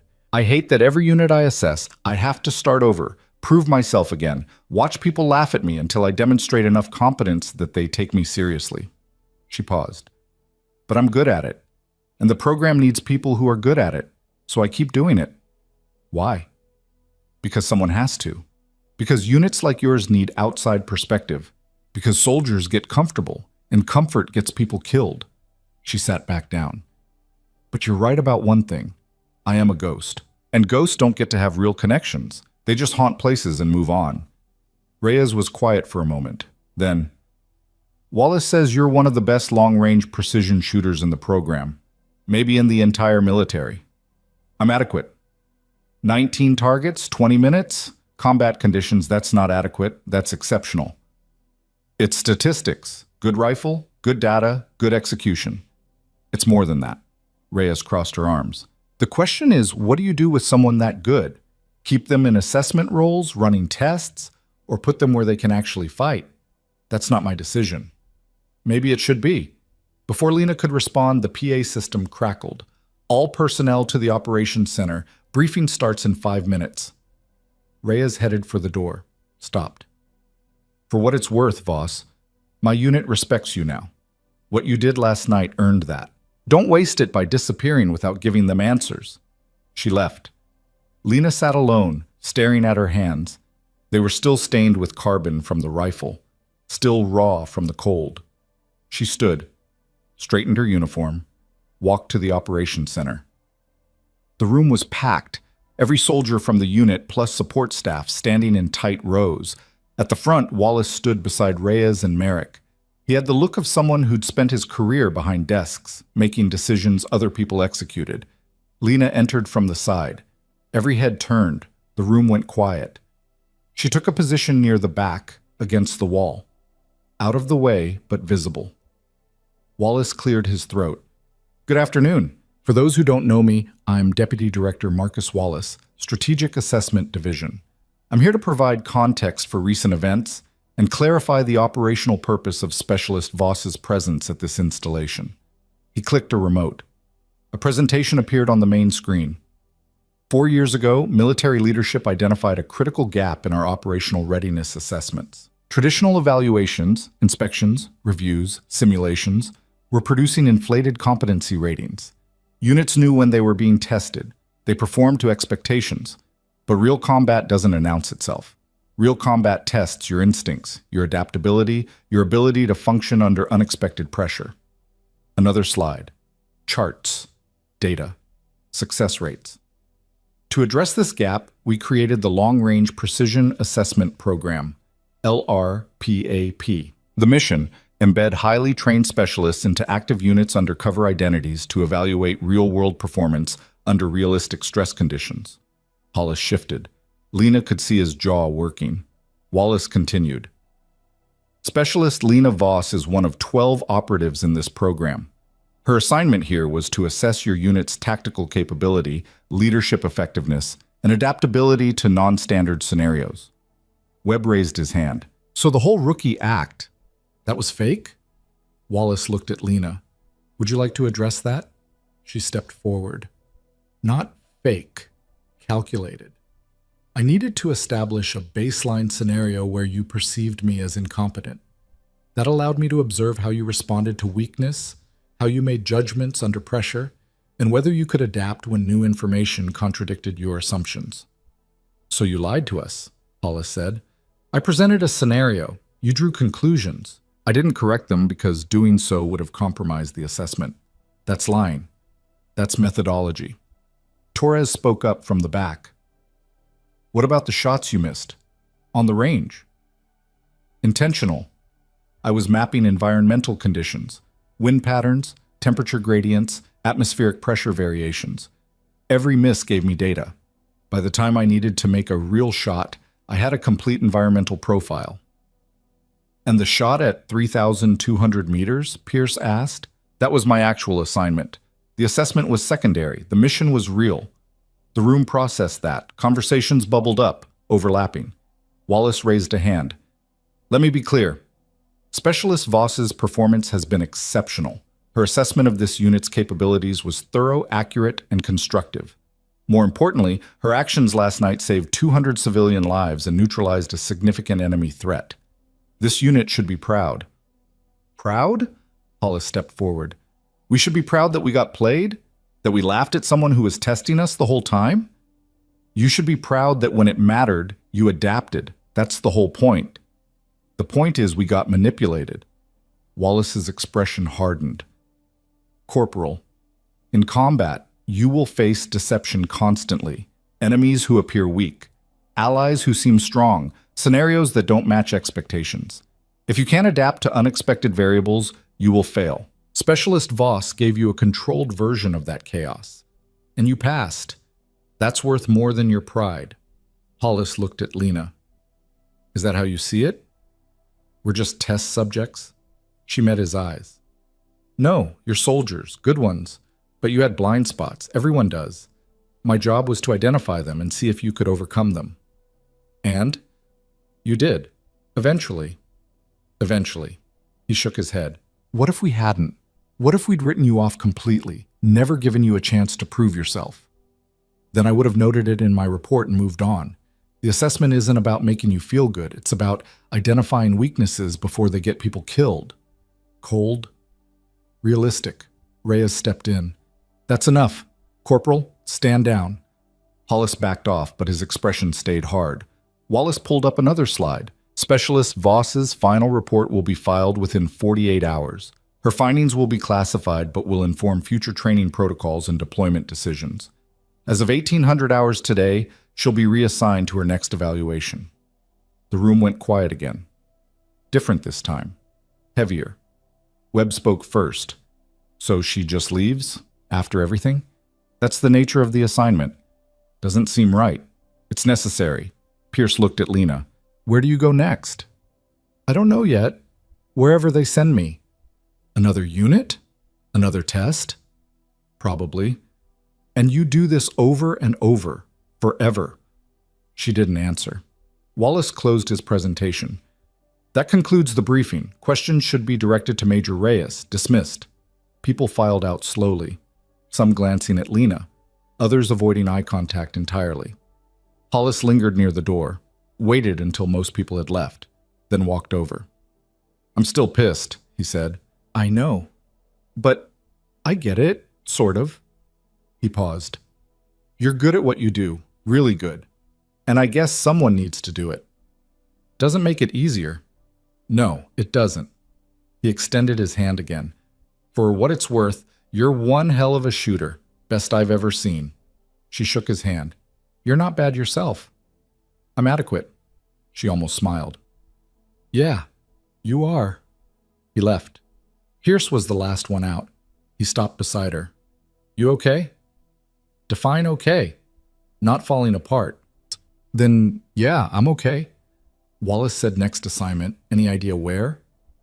Could be anywhere. Europe, Middle East, Pacific, wherever they think a unit needs evaluation. And you just go. No say in it. That's the job. Sounds lonely. It is. He looked at her for a long moment. You ever think about doing something else? Getting out of the program, taking a normal posting? Sometimes. Why don't you? Because I'm good at this. And because the program works. Units improve. People live. That matters. Even if it costs you. She didn't answer. Pierce nodded slowly. Well, for what it's worth, you made us better, sharper, more careful. That's worth something. Thanks. And that shot last night, the one at 3,200 meters in the dark, with the wind, he shook his head. I'm going to be thinking about that for the rest of my life. It was just ballistics. No, it was art. He left. Lena stood alone in the operations center. The screen was still on, showing Wallace's final slide. Success rates. Mission outcomes. Statistical proof that the program worked. Cold numbers. Clean data. No mention of the cost, the isolation, the constant performance, the weight of always being tested, always being judged, never being known. She turned off the screen. Walked out. At 16:30, Lena was packing her gear when Reyes appeared in the barracks doorway. Got a minute? The major asked. Sure, Reyes sat on the bunk across from her. Wallace left an hour ago, took his data and his conclusions. You'll get official orders by tonight. I figured. I read your preliminary report, the one you filed before last night. And? It was fair, tough, but fair. You identified real weaknesses, but you also noted strengths. That's more balanced than I expected. I don't grade on emotions, just observations. Still, Reyes leaned forward. I want to ask you something, off the record. Okay. Do you believe in what you're doing?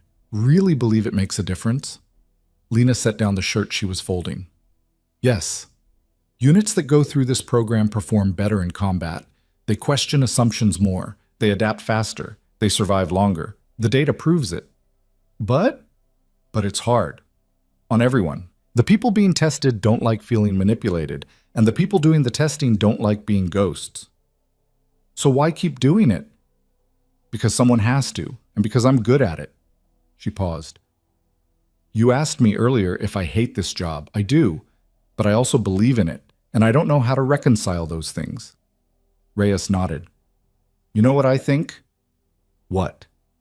I think you're wasted in assessment. You should be operational, leading missions, training snipers, actually fighting instead of just testing. That's not my skill set.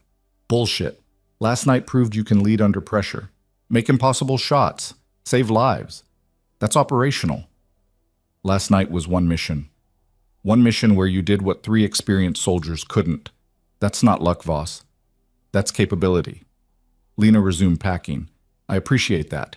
But it doesn't matter what I think I should be doing. Wallace decides. The program decides. You could request reassignment. I could, but they'd deny it. The program needs assessors, good ones. I'm good at it, so they'll keep me there. Reyes stood. Well, for what it's worth, if you ever want a real posting, somewhere you can actually fight instead of just evaluate, you let me know. I'll make it happen. Thanks, Major. And Voss? Yeah? What you did here, the assessment, the missions, all of it, you made this unit better. I mean that. Whatever you write in your report, I want you to know it mattered. Lena looked up, met her eyes. That means a lot. Reyes left. Alone again, Lena finished packing. Rifle case, gear, notebook, everything that defined her professional existence. Her personal items fit in one small bag. Clothes, toiletries. A single book she'd read 3 times but couldn't throw away. That was it. That was her life. Tools and transients. At 17:45, her orders came through. Email, encrypted, short, report to FOB Meridian, 800, 6th of March. Assessment assignment. Duration, 4 to 6 weeks. Brief attached. She opened the brief. Another unit. Another mountain posting. Another group of soldiers who'd judge her, dismiss her, maybe eventually respect her. The cycle continued. At 1900, the unit threw an impromptu gathering in the mess hall. Not a party, exactly. Just people eating together, talking, processing the last few days. Lena almost didn't go, but Pierce knocked on her door, said it'd be weird if she didn't show, and she couldn't argue with that logic. When she walked in, conversations paused, then resumed. Awkward at first, then more natural. Webb waved her over to a table where he sat with Torres and a few others. Sit, he said. You eat yet? Not really hungry. Sit anyway. She sat. Torres pushed a plate toward her. Try the stew. It's less bad than usual. She picked at it. They were right. It was less bad. So, Webb said, next assignment. You know where yet? FOB Meridian. Another mountain posting. Same thing, assessment. Yeah. And you're going to do the whole rookie act again? Miss shots, take notes, make people laugh at you? Probably. Man, he shook his head. That's brutal. It's the job. Still brutal. They ate in silence for a minute. Then Torres spoke. For what it's worth, you taught me something. Lena looked up. What? Don't trust first impressions. Look deeper. Ask questions. Because sometimes the person you think is weakest is actually the strongest. Webb nodded. Yeah, that. From across the room, Hollis raised his coffee mug. Not a toast. Just acknowledgement. Lena raised hers back. Pierce appeared with a tray, sat down beside her. You gonna keep in touch? Probably not. Security protocols. Right, classified. He paused. Well, if you ever get reassigned somewhere permanent, somewhere you can actually exist as yourself instead of a cover identity, let us know. I will. Liar. She almost smiled. Yeah. They finished eating. Conversations flowed around them. Normal, human, the kind of connection Lena rarely got to experience. At 20:30, she stood. I should get some sleep. Early transport tomorrow. Pierce stood too. I'll walk you out. They left the mess hall together, walked through the compound in comfortable silence. At the barracks, Pierce stopped. Hey, Voss. Yeah? That thing you do, the assessment, the testing, all of it, I get why it's necessary. But I also think it costs you more than it should. Maybe. No maybe about it. You're good at reading people, but you don't let people read you. That's lonely. Someone already told me that. Then maybe listen. She looked at him. What are you suggesting? I'm suggesting that maybe, someday, you find a way to do this job without sacrificing yourself completely, because you're worth more than just being a tool the program uses. Thanks, Pierce. Mean it. I know. He nodded, started to leave, stopped. One more thing. That shot, the 3,200-meter one, how long you been able to make shots like that? Long time. Why? Because I've been doing this for 12 years, and I've never seen anything like it. And I'm wondering, if you can do that, what else can you do that we never saw? She didn't answer. Pierce smiled. Thought so. You're still holding back, even now. Always. That's sad. That's survival. He left. Lena went inside, lay on her bunk, stared at the ceiling. Tomorrow, she'd leave. Board a transport. Fly to another base, start the cycle again. New faces, new tests, new lies. And somewhere in that process, she'd lose a little more of herself, become a little more ghost, a little less human. But the work mattered. The missions mattered. The lives saved mattered, even if no one would ever know the full truth of what she'd done or who she really was. She closed her eyes, tried to sleep, failed. Outside, the wind picked up again, howling across the compound, relentless, constant, like the job, like her life. Alone in the darkness, Lena Voss, expert marksman, classified operative, professional ghost, waited for morning, and wondered how many more times she could do this before there was nothing left of her to test. Morning came too soon. Lena woke at 500 to the sound of engines warming up outside. Her transport, right on schedule. She lay there for a moment, staring at the ceiling one last time, then sat up, dressed, gathered her gear. The barracks was quiet. Most people were still asleep. A few early risers moved through their routines, pointedly not looking at her. The woman who'd tested them, the ghost who was leaving. She shouldered her pack, picked up her rifle case, walked to the door. Voss. She turned. Hollis stood near his bunk, fully dressed despite the early hour. Yeah? You didn't say goodbye. Wasn't planning to. Why not? Because goodbyes make it harder. He walked over, extended his hand. Well, I'm making it hard anyway. She shook his hand. His grip was firm, respectful. You changed something here, he said. In all of us. We're not the same unit you walked into 4 days ago. Good. Is it? We're more paranoid now, more suspicious. We question everything. That'll keep you alive. Maybe. Or maybe it'll make us hesitate when we shouldn't. Then you'll learn when to question and when to act. That's called experience. She paused. You'll be fine, Hollis. You're a good soldier. You just needed to remember that good isn't the same as right. What's the difference? Good is competence. Right is understanding. You were competent before I got here. Now you're starting to understand. He nodded slowly. Good luck out there, wherever they send you. You too. She left. Outside, the transport sat idling, a heavy cargo truck with canvas cover, exhaust billowing white in the cold air. The driver leaned against the cab, smoking, looking bored. Lena loaded her gear into the back, climbed in, sat on the hard metal bench. The driver finished his cigarette. climbed into the cab.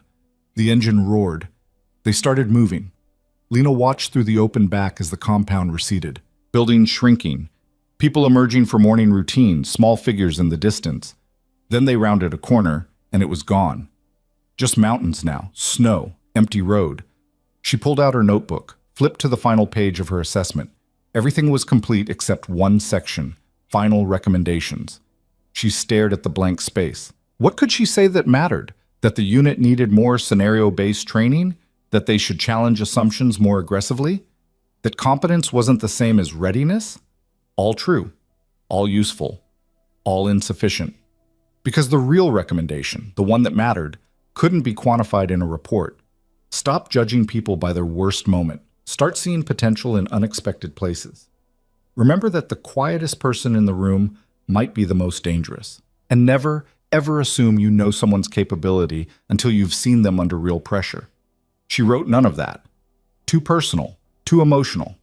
Instead, she wrote, Unit demonstrates high technical competency with capacity for significant growth in observational discipline and adaptive response. Recommend continued operational deployment with emphasis on non-standard scenario training. Overall assessment, adequate with strong potential, professional, clean, meaningless. She closed the notebook, tucked it away. The truck hit a pothole. She grabbed the bench to steady herself. 3 hours to the airfield, then a flight to wherever FOB Meridian was, then the whole cycle again. New unit, new test, new lies, forever.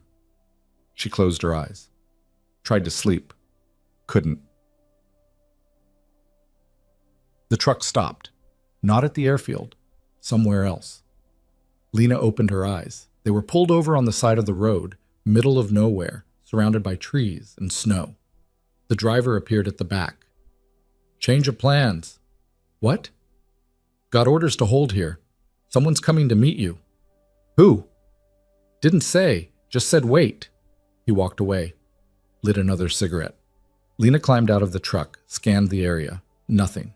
Just empty road and forest. 5 minutes passed. Then she heard it. Another vehicle approaching from behind. A black SUV, government plates, moving fast. It pulled up beside the truck. Stopped.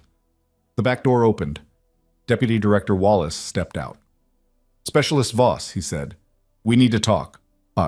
They walked into the trees. Away from the road, away from the drivers. Wallace didn't speak until they were far enough that no one could overhear. I read your preliminary report, he said. And? It's thorough, professional, exactly what I expected from you. But it's incomplete. Lena frowned. I covered everything in the assessment parameters. I'm not talking about the assessment. I'm talking about you. She went still. I don't follow. Wallace stopped walking, turned to face her. 4 years? 12 assignments. Every report the same, cold, clinical, data-driven, no emotion, no personal insight, just observations and recommendations. That's the job. No, that's how you protect yourself. He paused. I've been running this program since it started. I know what it costs. The isolation, the constant performance, the weight of always being the outsider. I manage. You endure. There's a difference. He pulled out his own tablet, brought up a file. Your performance metrics are exceptional, top tier across every category, but there's something else I've been tracking, something the numbers don't show. What? You. He turned the screen toward her. Look at this.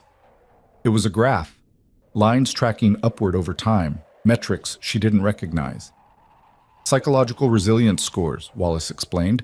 We track them for all operatives, measure stress responses, emotional stability, interpersonal effectiveness. Your scores have been declining for 18 months. Lena stared at the graph. The downward trend was subtle but consistent. I'm still operational, she said. You're still functional. That's not the same thing. He put the tablet away. Voss, you're one of the best we have. Maybe the best, but you're burning out.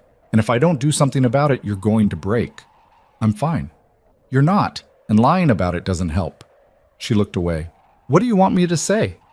That it's hard? That I'm tired? That I hate pretending to be weak so I can watch people dismiss me? She turned back to him. I know all that. But the work matters, so I keep doing it. At what cost? Whatever it takes. Wallace shook his head. That's the answer of someone who's forgotten they're allowed to have limits. Limits get people killed.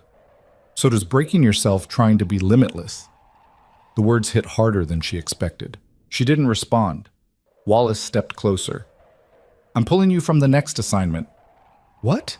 No, I'm fine. You're not. And I'm not risking you or the program by pushing you past your breaking point. He raised a hand, cutting off her protest. This isn't punishment, it's reassignment. To what? Instructor role, stateside. You'll train new assessors, teach them methodology, help them develop the skills you've mastered. I don't want to train people, I want to operate. You need a break, whether you admit it or not. And if I refuse, then I'll make it an order. He paused. Voss, you've given 4 years to this program. You've assessed 12 units. You've identified critical weaknesses that saved lives. You've earned the right to step back. I don't want to step back. I want to keep working. Why? What are you running from? The question landed like a punch. Lena turned away, stared at the trees, snow falling in lazy spirals. I'm not running, she said quietly. Then what do you call it? I call it doing my job, being useful, making a difference. By sacrificing yourself? By doing what I'm good at. Wallace came around to face her. You're good at a lot of things. Shooting, assessment, training, leadership. You don't have to limit yourself to one role. This is the role that needs me. No, this is the role you use to avoid being seen. He softened his voice. Voss, I know why you do this. You hide behind the assessment, behind the cover identities, behind the performance. Because if people don't know who you really are, they can't hurt you, they can't judge you, they can't expect things you can't deliver. That's not... It is, and it's eating you alive. She didn't respond. Couldn't, because he was right. Somewhere along the way, maybe from the beginning, she'd stopped being Lena Voss and started being the assessment, the ghost, the tool. And she'd convinced herself that was enough. But it wasn't. It was just safer. Wallace pulled out an envelope, handed it to her. New orders, effective immediately. You're being reassigned to the Training Development Center in Virginia. 6-month rotation. After that, we'll reassess. If you want to go back to field assessment, we'll talk. But for now, you're done. Lena took the envelope, didn't open it. What if I'm not good at training? She asked. Then you'll learn, same way you learned everything else. He paused. And Voss, when you get there, try something new. What? Be yourself, not the cover identity, not the ghost, just you. See what happens. He started walking back toward the vehicles. Lena stood alone in the snow holding the envelope. Orders that would take her out of the field, out of the cycle, into something unknown. She should have felt relieved. Instead, she felt terrified, because being the ghost was lonely. But being herself? That was vulnerable. And she didn't know if she remembered how. The SUV left. The truck driver finished his cigarette and called out, "We heading to the airfield or what?" Lena looked at the envelope in her hand, then at the road ahead. "No," she said. "Change of destination." "Where to?" "Back to FOB Sentinel." The driver frowned. "That's an hour back the way we came." "I know." "You sure?" "Yeah, I'm sure." They loaded back into the truck, turned around, started driving. Lena pulled out her notebook, flipped to the final recommendation section, crossed out what she'd written, started over. This unit demonstrated exceptional adaptability when confronted with unexpected variables. Initial response patterns showed reliance on assumptions and surface-level observation.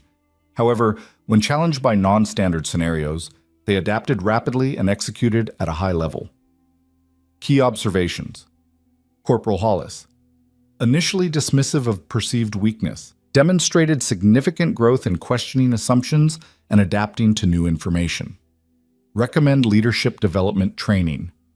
Sergeant Pierce, strong observational skills with capacity for deeper analytical thinking. Excellent spotter. Recommend advancement to senior instructor roles. Unit cohesion, high. Trust built through shared experience rather than protocol. This is a strength. Final recommendation. This unit is ready for advanced operational deployment. They have moved beyond technical competency into adaptive capability. They question, they observe, they adapt. That's rare. Additional note, I came here to test them. They ended up testing me just as much. That's the mark of a unit worth keeping intact. She closed the notebook. Better, more honest, actually useful. The truck pulled back through the gates of FOB Sentinel at 0847. Soldiers were moving through morning routines. A few looked up as the truck passed. Confused, surprised. Lena climbed out, grabbed her gear. The driver shook his head. "You military people are weird." "Yeah, we are." She walked toward the operations center. Major Reyes was coming out, coffee in hand. She stopped when she saw Lena. "Voss, I thought you left." "I did. Changed my mind." "About?" "Everything." Lena set down her gear.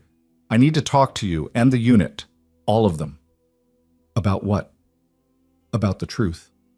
Teat. 20 minutes later, the unit assembled in the operations center. Confused, curious, wary. Lena stood at the front. No presentation, no slides, just her. "I came back," she said, "because I owe you something I didn't give you before. Honesty." Hollis crossed his arms. "Thought the whole point was lying to test us." "It was, and that was necessary for the assessment. But the assessment's over. Now I want to tell you the parts I left out." "Like what?" Webb asked. Lena took a breath. "Like the fact that I hate this job. Not the shooting, not the missions, but the lying, the pretending, the watching people laugh at me while I collect data on them. I hate it." The room went quiet. "Then why do it?" Torres asked. "Because I'm good at it. Because it works. Because units that go through this process perform better, survive longer, save more lives." She paused. "But mostly because I didn't know how to do anything else. This program gave me purpose, and I convinced myself that was enough." Pierce leaned forward. "But it's not." "No, it's not." She looked around the room. "You all changed something in me. I came here to test you, to see if you could adapt. And you did. But in the process, you made me realize I've been hiding, using the job as an excuse to never let anyone actually know me." "And now?" Reyes asked. "Now I'm being reassigned, out of field assessment, into training roles. I'll be teaching new assessors how to do what I do, or what I used to do." "Used to?" Hollis said. "I'm done being a ghost. Done pretending. Done testing people from behind a mask." She pulled out her notebook. "I finished my report. The real one. Not the sanitized version I usually write. The one that tells the truth, that you're a good unit with real potential, and that you taught me as much as I taught you." She set the notebook on the table. "I wanted to come back and give you that in person, because you earned it, and because I needed to stop hiding behind protocols and actually acknowledge what happened here." Webb stood up. "So what happens now? You just leave again?" "Yeah, I leave. You stay. You keep training, keep questioning, keep getting better." She paused. "But this time I leave, knowing I gave you the truth. Not just data, the truth." Silence. Then Hollis stood, walked to the front, extended his hand. "Thank you," he said simply. She shook it. "For what?" "For coming back, for being honest, for treating us like people instead of test subjects." One by one, others stood. Webb, Torres, Pierce. The whole unit. Not applause, not celebration, just respect. Reyes stepped forward last. "You know, Voss, when you first got here, I thought you were a problem. Someone who'd disrupt my unit and leave chaos behind. And now? Now I think you're someone who disrupted assumptions and left clarity behind. That's better." She paused. "Good luck with the training assignment. I think you'll be better at it than you expect." "Thanks, Major." "And Voss? Next time you want to assess a unit, try asking first. Saves everyone a lot of confusion." Lena almost smiled. "I'll keep that in mind." She left for real at 1100.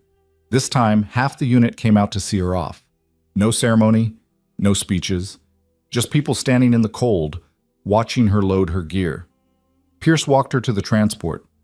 "You gonna keep in touch?" "Maybe, if they let me." "They will. You're moving to training, not Black Ops." He paused. "And Voss? When you get there, when you start teaching people how to do what you do, don't teach them to hide the way you did. Teach them to be honest." "Oh, that defeats the purpose of undercover assessment." "No, it makes it human." He smiled. "There's a difference between deceiving people and protecting yourself. You can do the job without sacrificing who you are." "I'll try." "Good." She climbed into the transport. The engine started. As they pulled away, she looked back one last time. The unit standing there, Hollis with his arms crossed, Webb waving, Torres nodding. Reyes watching with that expression commanders get when they know they're losing something valuable. And Pierce, just standing, present. The compound disappeared behind the trees. This time, Lena didn't feel empty.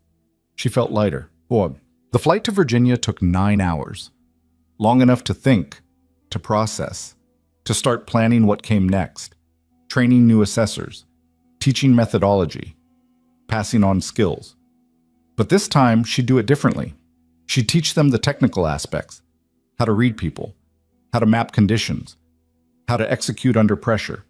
But she'd also teach them the cost, the isolation, the weight of always performing, and she'd teach them how to stay human while doing it, because someone needed to. The plane landed at 2200. Lena grabbed her gear, walked through the terminal. A driver was waiting with her name on a sign. "Specialist Voss? That's me? Welcome to TDC. I'll take you to your quarters." The training development center was smaller than she expected. Clean, modern, almost comfortable. Her room was private, actual walls instead of barracks. A real bed, a desk, a window overlooking trees instead of mountains. She set down her gear, sat on the bed, stared at the wall.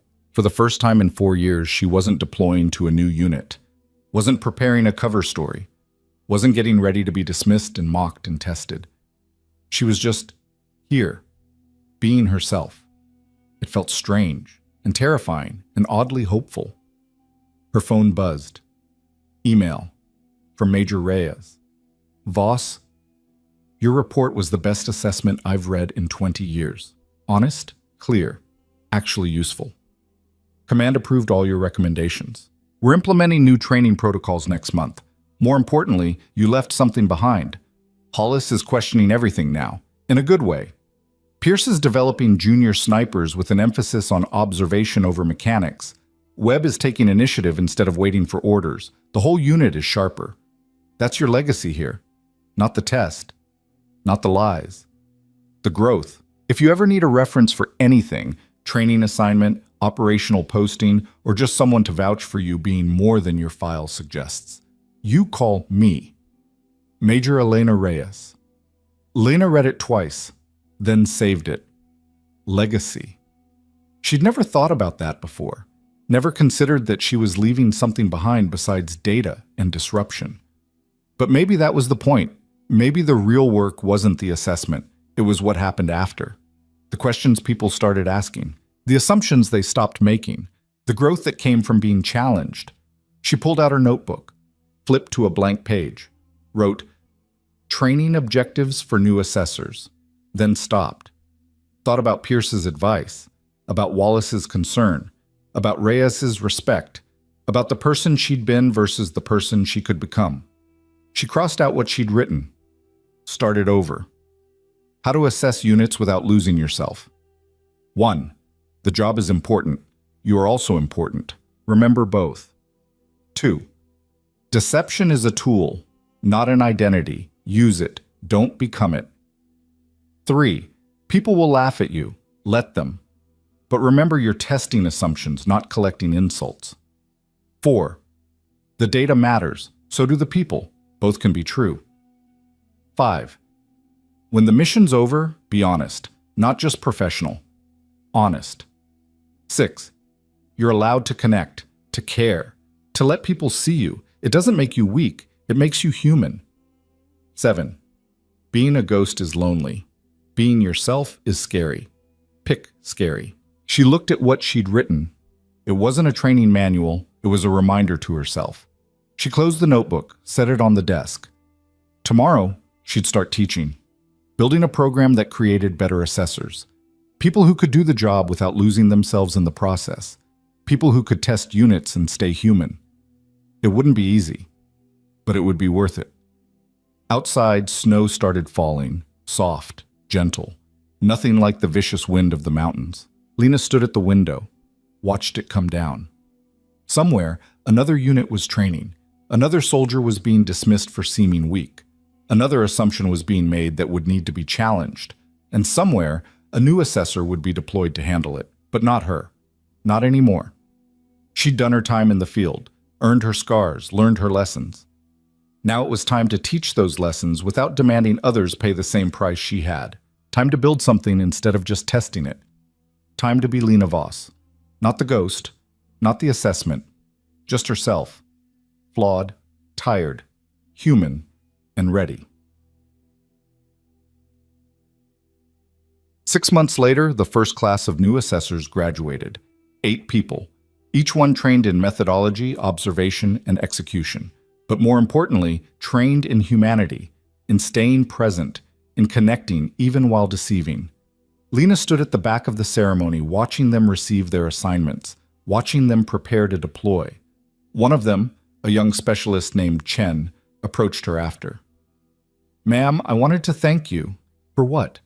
"For teaching us that we don't have to choose between doing the job and being ourselves, that both matter." Lena nodded. "Remember that when it gets hard, because it will. People will laugh at you. You'll question whether it's worth it, and you'll be tempted to hide behind the role. What do I do then?" "You remember that the job is temporary, but who you are is permanent. Don't sacrifice the permanent for the temporary." Chen smiled. "Yes, ma'am."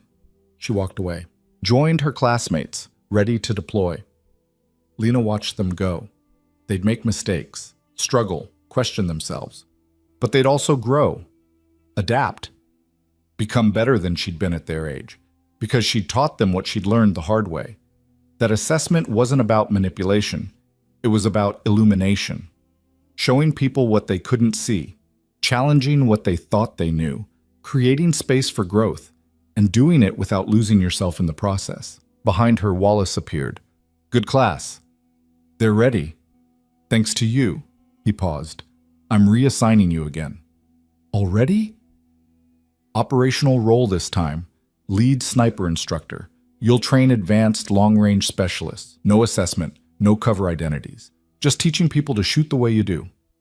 Lena considered it. "No more ghost work?" "Not unless you want it." "I don't." "Then it's settled." He handed her new orders. "Congratulations, Master Sergeant Voss. You've earned the promotion."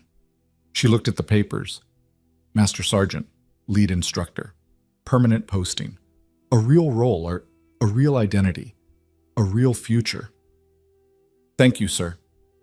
"Thank yourself. You did the work." He started to leave, stopped. "And Voss, that unit at FOB Sentinel, they still talk about you. Reyes says you changed their whole operational culture." "They changed me too." "Good. That's how it should work." He left. Lena stood alone in the empty auditorium, new orders in hand, new chapter beginning. She thought about the mountains, the cold, the wind, the impossible shots, the people who'd laughed at her, then respected her, then learned from her, the person she'd been when she arrived, hollow, isolated, hiding, and the person she'd become, still flawed, still learning, but present, real, herself. It had taken 4 years, 12 assignments, countless lies, and lonely nights. But she'd finally learned the most important lesson. You can't help people grow if you're not willing to grow yourself. You can't test others without being tested. And you can't save people by sacrificing who you are. The work mattered. But so did she. Both could be true. Both had to be true. Outside, the sun was setting, gold light spilling across the training grounds where tomorrow's soldiers would learn to shoot, adapt, and survive. Lena walked out into it. No longer a ghost, no longer hiding, just a soldier, a teacher, a person, imperfect, honest, present. And finally, after all these years, actually herself. 3 years later, Corporal Drake Hollis stood on a frozen ridge, watching a new soldier miss shot after shot on the range below. The recruit looked frustrated, embarrassed, ready to quit. The other soldiers were starting to laugh. Hollis raised his hand. The laughter stopped. "Everyone hold position," he called out, then walked down to where the recruit stood. "Rough day?" he asked. The recruit nodded. "I can't hit anything, Corporal. I don't know what I'm doing wrong." Hollis looked at the targets, at the wind, at the way the recruit was gripping the rifle. Then he thought about a small woman who'd walked into his unit years ago, who'd missed every shot, who'd let them laugh, who'd taught them the most important lesson they'd ever learned. "Tell me something," Hollis said. "Are you actually trying to miss? Or are you learning something we're not seeing yet?" The recruit blinked. "What? No, I'm struggling." "Okay, then let's figure out why. Not by dismissing you, by observing, by asking questions, by looking deeper than surface performance." He helped the recruit adjust stance, breathing, sight picture. "Try again. And remember, one bad day doesn't define you. What you do after the bad day, that's what matters." The recruit nodded, fired, hit, small victory, but a start. As they walked back up the ridge, the recruit asked, "Why'd you help me? Everyone else was laughing." Hollis smiled. "Because someone once taught me that the quietest person in the room might be the most dangerous, and that you never know someone's capability until you give them a real chance to prove it." "Who taught you that?" "A ghost who learned to be human and changed everything because of it." Never underestimate the quiet one, because the moment you do, you've already lost. But more than that, never underestimate your own capacity to change, to grow, to see past assumptions and discover truth. Real strength isn't proving you're right, it's staying open to being wrong. And the most dangerous person in any room isn't the one who seems strongest. It's the one who stays curious, observes deeply, and never stops learning.